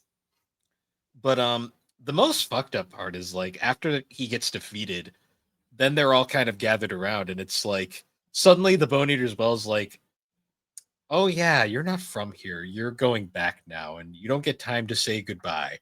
And basically, Kagome gets sent home, and Inuyasha. We, we're moving ahead a little bit too fast. I need to talk about the whole Sango almost killing Rin thing. Oh yeah, that happened. Because that was like really fucked up. Like I was not expecting her to be like, nah, I love him that much. I'll kill a fucking kid for you. Like, and especially because like there's a whole thing where like she's about to fucking kill her, even though like it's an illusion and like it would have been for nothing. And Sesshomaru is like right fucking there. Also, Right. this annoys the shit. Does that like does that ever get touched on in the manga? Because they do the whole thing like no, it's just you this can thing that you happens. can kill me when this is all done, but I have to we have to see this through. That never gets touched on the manga. He just like, yeah, it's fine, whatever. Yeah, it's not exactly the most. So that ending scene is probably the most complete part of this series. Like that's mostly been manga, 100%. My question is, why the fuck was Rin there? Like, why was she there? Like, send her. She got taken. Right. That's right.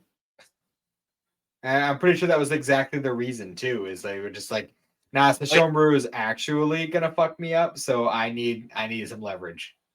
Right. Yeah, because Naraku's a fucking coward and a dick at the same time.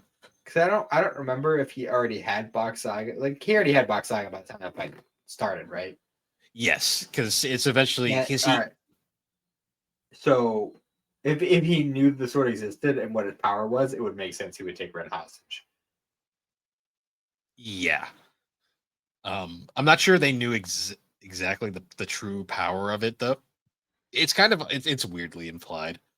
Yeah, Sango just goes straight up Blood Knight there though, which I was like, damn Sango. Yeah. And you know what That else is weirdly implied? what? How strong Naraku actually is. Because they make a huge fucking deal about him being so fucking powerful. And also, like, the whole Shikon Jewel thing. Like, at the very, very, very beginning of the series, they say, oh, a single tiny shard of the Shikon Jewel can double a demon's power. And he's got the whole fucking thing.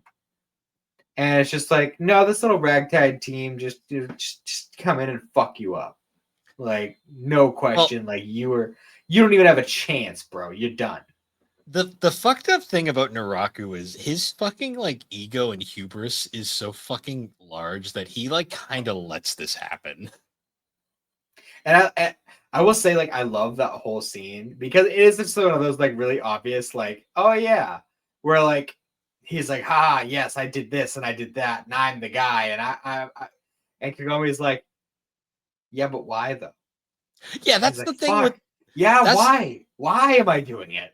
that's the thing. That is the thing with Naraku, where I was always like, what? Like, Naraku is such a fucking annoying villain because his motives, he doesn't have any. He's just being a dick to be a dick. Like that But is literally. And she does the whole, but why though? And he's like, fuck, you're right. Why though? He's he like, why literally am I doing this? he literally does that meme of like the whole like, listen here, you little shit. like 'cause It's kind of like one of those deals where it's just like, I want to destroy the world. It's like, okay, what are you gonna do after that? Oh fuck, what am I gonna do after that? It doesn't make any sense. Yeah. It doesn't make any fucking sense. It's like, good, you destroyed the planet. Now what? Yeah, exactly. Fuck. Like, what's your end game, bro? What's the end game? It gets even weirder when you realize Naraku was just a little like spider demon that tricked a fucking psychopath and became this like abomination, basically. Yeah. I don't know. I did really like though how when she shot the Shikon jewel and like it was like, oh, he's gonna die, everything's we're gonna whatever, and then fucking moth guy, Mark III, comes up and slashes her with the Zangetsuha blade thing, and like she gets sucked into the void and he gets sucked into the void, but then it turns out they're in the jewel, that they're going to like kind of recreate it in a way, like they are taking the role of like the original priestess and all the demons she was fighting. Yeah, it gets really weird there. It made sense. Like that's one of those like symbolic things that makes sense. Like that Yes. actually, I buy that. The sword thing, not so much. No. But no, that actually made a lot of sense. And the whole like thing is just like, oh, how are we gonna get out of this like alternate dimension? Just like Mito Zangetsuha. Like it's gonna it cuts through dimensions. That's ultimately what it's like. Yeah, like the whole thing is like, oh, it goes to the underworld. No, it just cuts through dimensions. Like that's what it's actually doing. Default, yes, underworld, but there are situations where it can be used for other things. Yes. Oh. But yeah, that's it's thank God Inuyasha has a great story and great characters because my God, the villain sucks. He really does. The more you think about it. And it's like literally like they make a huge deal about how strong he is multiple times. Like, and there's tons of times where he gets all these upgrades. He's like, oh, every time I go into my fucking weak form for however long, I get way stronger because I'm reworking my body. Like they go through all this effort to build him up as the biggest, baddest motherfucker. Like, oh, you can't beat me, this and that. And they fuck him up every single time.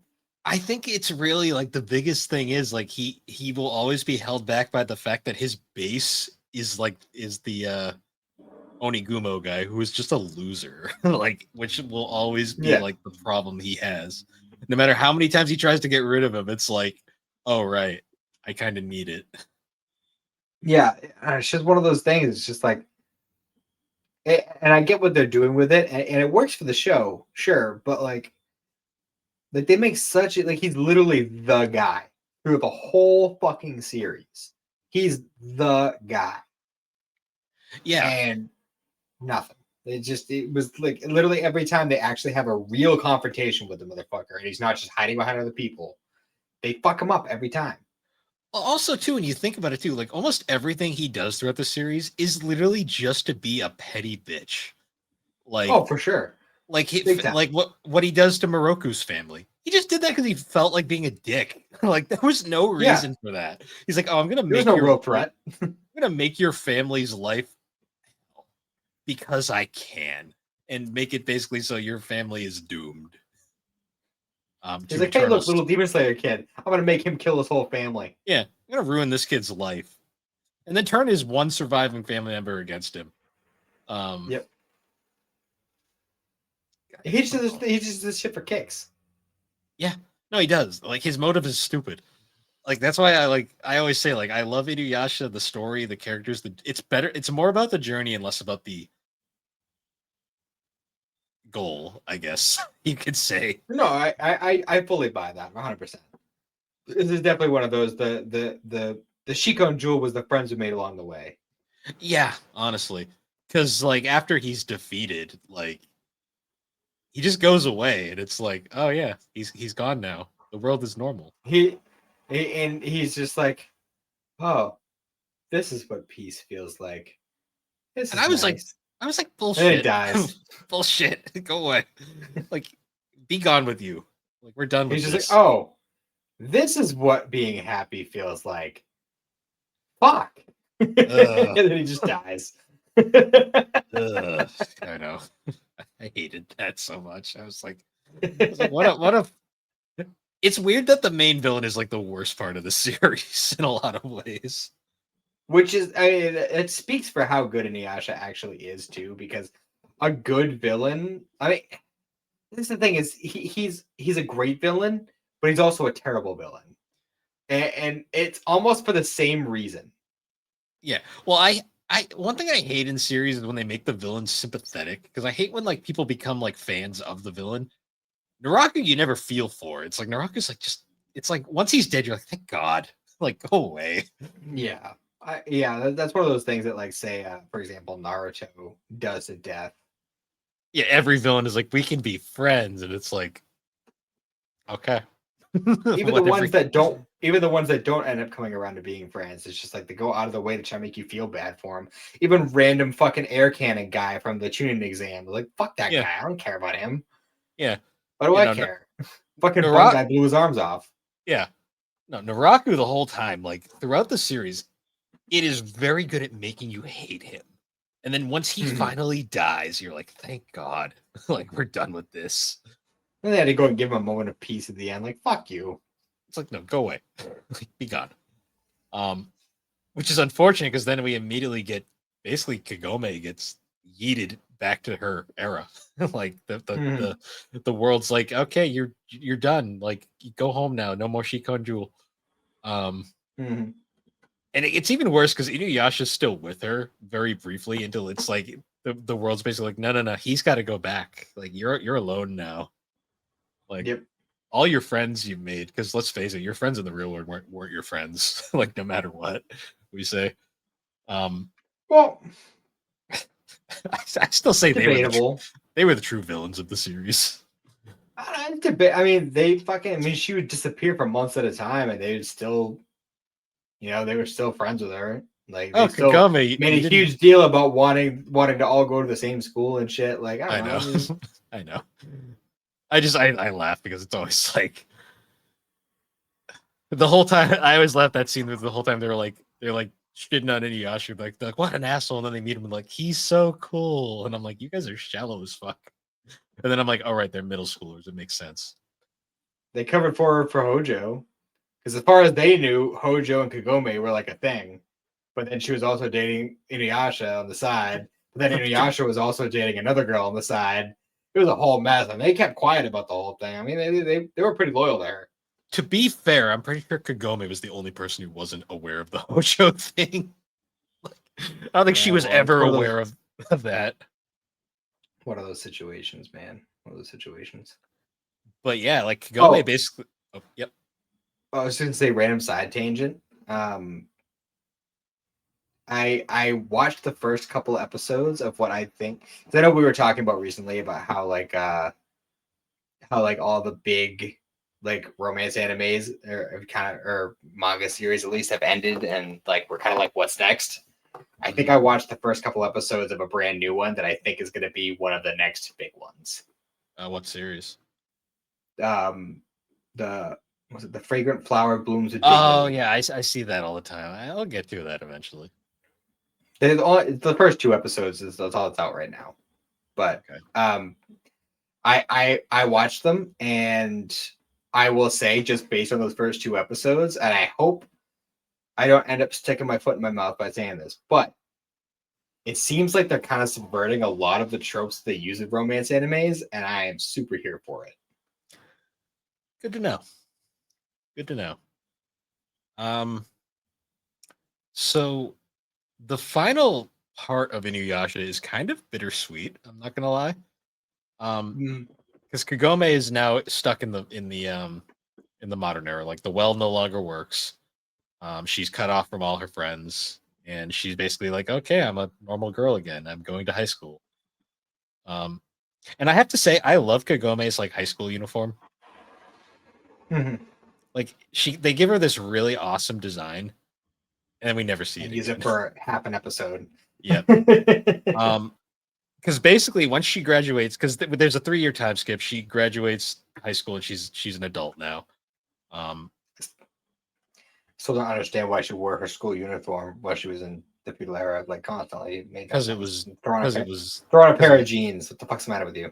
because it was durable. That's a line she uses at one point. Yeah, it's more durable than jeans. Your little Because skirt, anime schoolgirl. your tiny skirt with your long ass legs. She got long ass fucking legs, dude. Yeah, her proportions are weird. I mean, she's supposed to be like 15, so I guess it makes sense. Debatable. Anyways, moving on. Yeah. I mean, for the feudal era, she was an adult, so. But This is true. This is true. so she's an adult, a real adult by this point. And she's walking home after graduating, and it's kind of implied she just basically was going with the motions throughout high school. We never really do find out how her high school experience went. Oh, that's the comparison I was making. I wasn't comparing Rin to Kohaku. I noticed that Sota had, because Sota and Rin were roughly the same age. You know, Rin might have been a little bit younger, but like they were around the same age. He fucking shot up and she was at the same size. Oh yeah, yeah, yeah. The modern era versus feudal era. I guess I don't know. Yeah, I guess so. I don't know. It's one of those things that I noticed. I was like, wait a minute. Yeah, Shota actually lived a normal life, so I guess I don't know. And he raised a demon child. Sure did. We'll get to that. we'll get to that. But yeah, so Kakome's going home and she walks past the well and all of a sudden like gets this feeling and she's like, I think the well works again. Out of nowhere. For some reason, 3 years later. And basically she's just kind of at a standstill there. And basically she goes to her family and they're like, all right, you get a choice. We will accept whatever you do.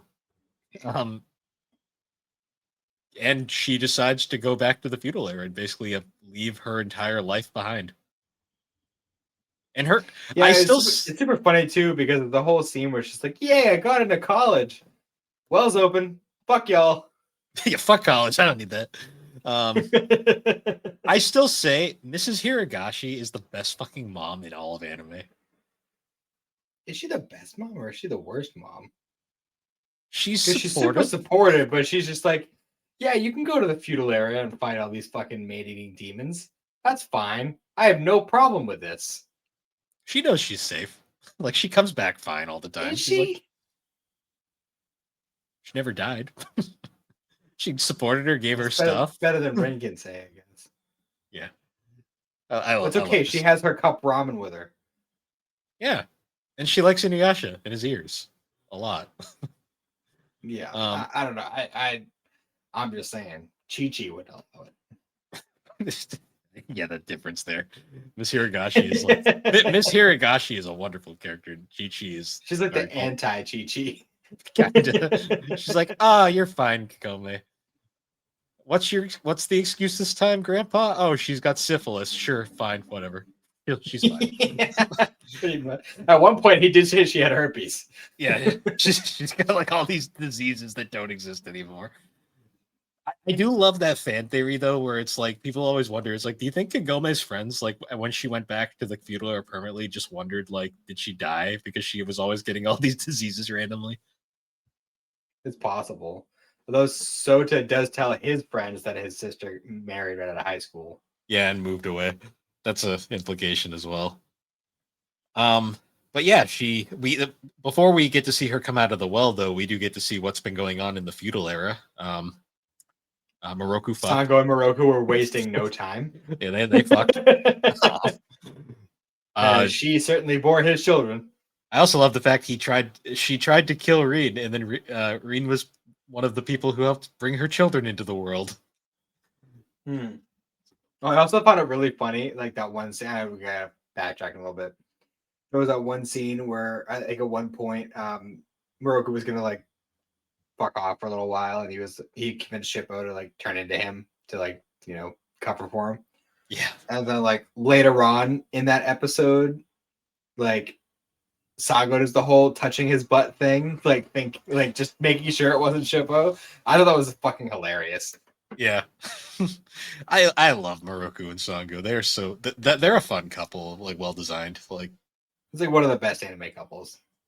they're just so they're just so wholesome, despite Moroku being like one of the least wholesome characters in all of anime. The corrupt monk. Pretty much. Uh, but yeah, they wasted no time. Inuyasha is now a babysitter because he's got nothing better to do.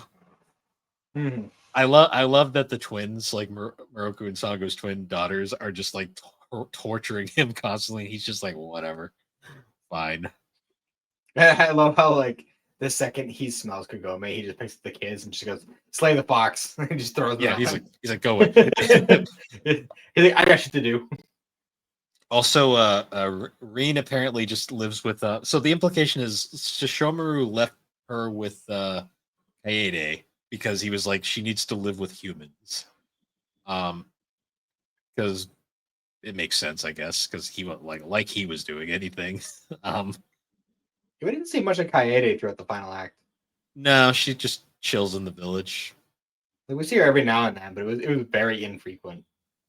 Yeah, I mean there was more important things, and let's face it, she wasn't going to help much. Um, Mhm. but yeah, like Rin just lives with her now, and Shomaru just gives her stuff. He just pops in. He's like, "Here, have a kimono. You have set thousands of them now, but you always wear the same one." Um, Yeah, I don't know where you're keeping them because this is a pretty rundown village, but whatever. Also, I believe that he doesn't even give them to her personally. I believe it's Jackin drops them off most of the time. Um, Yeah, which tracks. Um, and then yeah, other than that, I think Inuyasha and Moroku are demon slayers now. They're like slayers for hire, and that's how they make their money. yeah, they charge what it's like a bale of rice or like a bucket of rice for every fucking talisman they use. Yeah, basically, Moroku just scams everybody, and Inuyasha does all the work. That's the base. He's like, I got mouths to feed, bro. Yeah, I know. And at the time, Inuyasha's like, yeah, whatever, I don't care. Because Inuyasha is in like his emo phase right now, where he's all like, I have nothing to live for. He's like, life is so boring. I wish Naraku was still around. No, you don't. Yeah. And then he gets like one whiff of Kagome, and he's like, fuck this shit. I'm going to my well. Um, Mhm. and then Kagome pops out, and it's like, oh, we're back. Um, yeah, and we get So that. there's a whole choice thing. So there's a whole choice thing. So could she just like never go back? Is she just like never gonna Nope, see her family again? nope. Moroha goes back and forth, though, doesn't she? Uh, yeah, but Kagome the So well what the says, fuck? well, the well only works once. They use a different method after the well. Actually, no, the well never works again. I don't believe Moroha doesn't go through the well. They never use the well in Yashiro. That's right. Interesting. Yeah, it's a different method. Um, Okay. Also, I love the scene where Kagome calls Sesshomaru Big oh, Brother, and I love everyone that just looks scene. so annoyed. His pouty his pouty face is the best part of that, where Sesshomaru and Inuyasha both get very upset from for different reasons. Like Shishomaru is so fucking annoyed, but he can't do anything about it. Because we get that classic scene too, where Jockin's like, "I can kill her from here," and he's like, "Jockin, shut up." Just like, Shut up, or I'll kill you. yeah. And then Shomer's and Inuyasha's like, "Can you please not like say that? That's weird." Don't ever say that again. Yeah. And she's like, "What? It's fine." Um, I think they're implied to be married by that point. I think that's the implication there. But I'm pretty sure. We never I mean, see she's their. in her priestess garb, so Yep, and that's her look for the rest of the series. Um, all 5 minutes of it. yes, and all of Yashihime, except for that one scene where they're wearing kimonos, but that's the point. Um, yeah, and then this series ends where they're all happy. I'm sure no other misfortune's gonna come along and create a spin-off series. Nope, of course Nope. not. But yeah, that was They Final all lived Act. happily ever after. Also, did you notice how Final Act had one intro and like 12 outros? I only noticed two. There was at least a few. I know it had way more outro songs than intro songs. Well, I was also watching on Netflix, and Netflix just auto like skips right the next True. episode when the outro starts. So It's the one intro that Do As Infinity did. Mhm. The people that did the artist that did the famous outro too, the one that Yeah. Hikamori, the one that everyone loves, and a bunch of Mhm. others from the series. The one intro they got to do, which is fine. I prefer their outros, but the Inuyasha intros just kind of suck. That's just kind of a thing. Mhm. The outros are better. Um, Also, I love the outros because you actually watch them. You see all this like modern era stuff that never happens in the series. Yeah. Like you got Kagome and Inuyasha on a Ferris wheel. Like that never happens. Like what is this? Mhm. But yeah, that was Inuyasha the final act.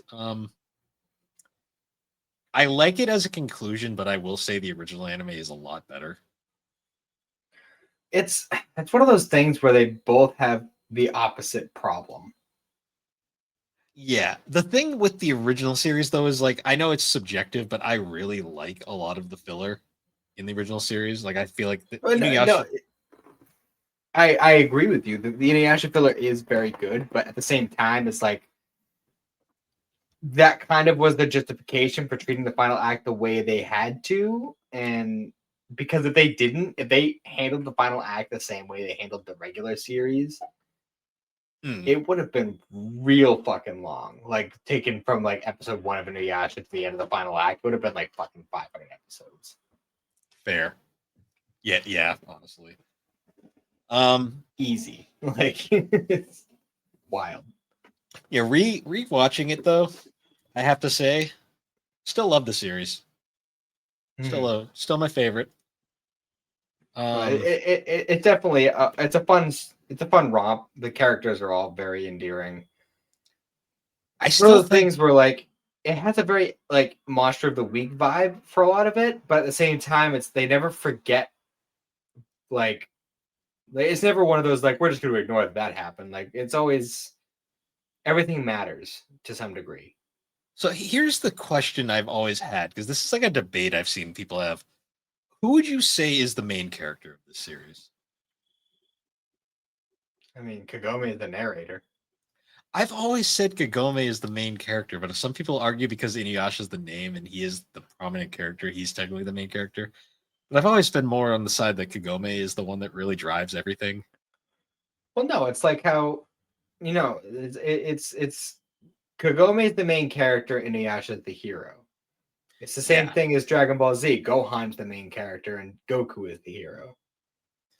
yeah. Although in Inuyasha's case, it's definitely handled a little better. Um, Yeah, well, because Kagome stays the main character throughout the series.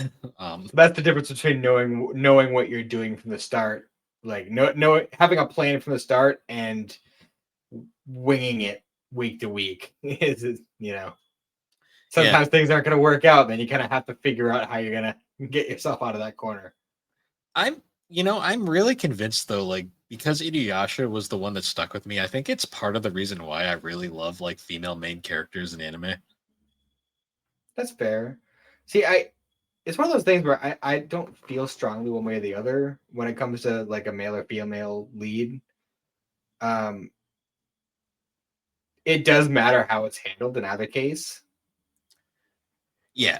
See, if Kagome was a bad character, I feel like that would really hurt this series. The fact that she is such a great character, I feel like is why I view anime that way. Mhm. Makes sense.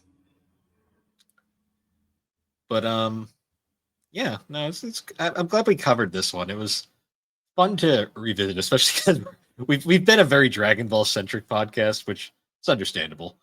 But I did like touching on the series that I kind of grew up with and got into anime with.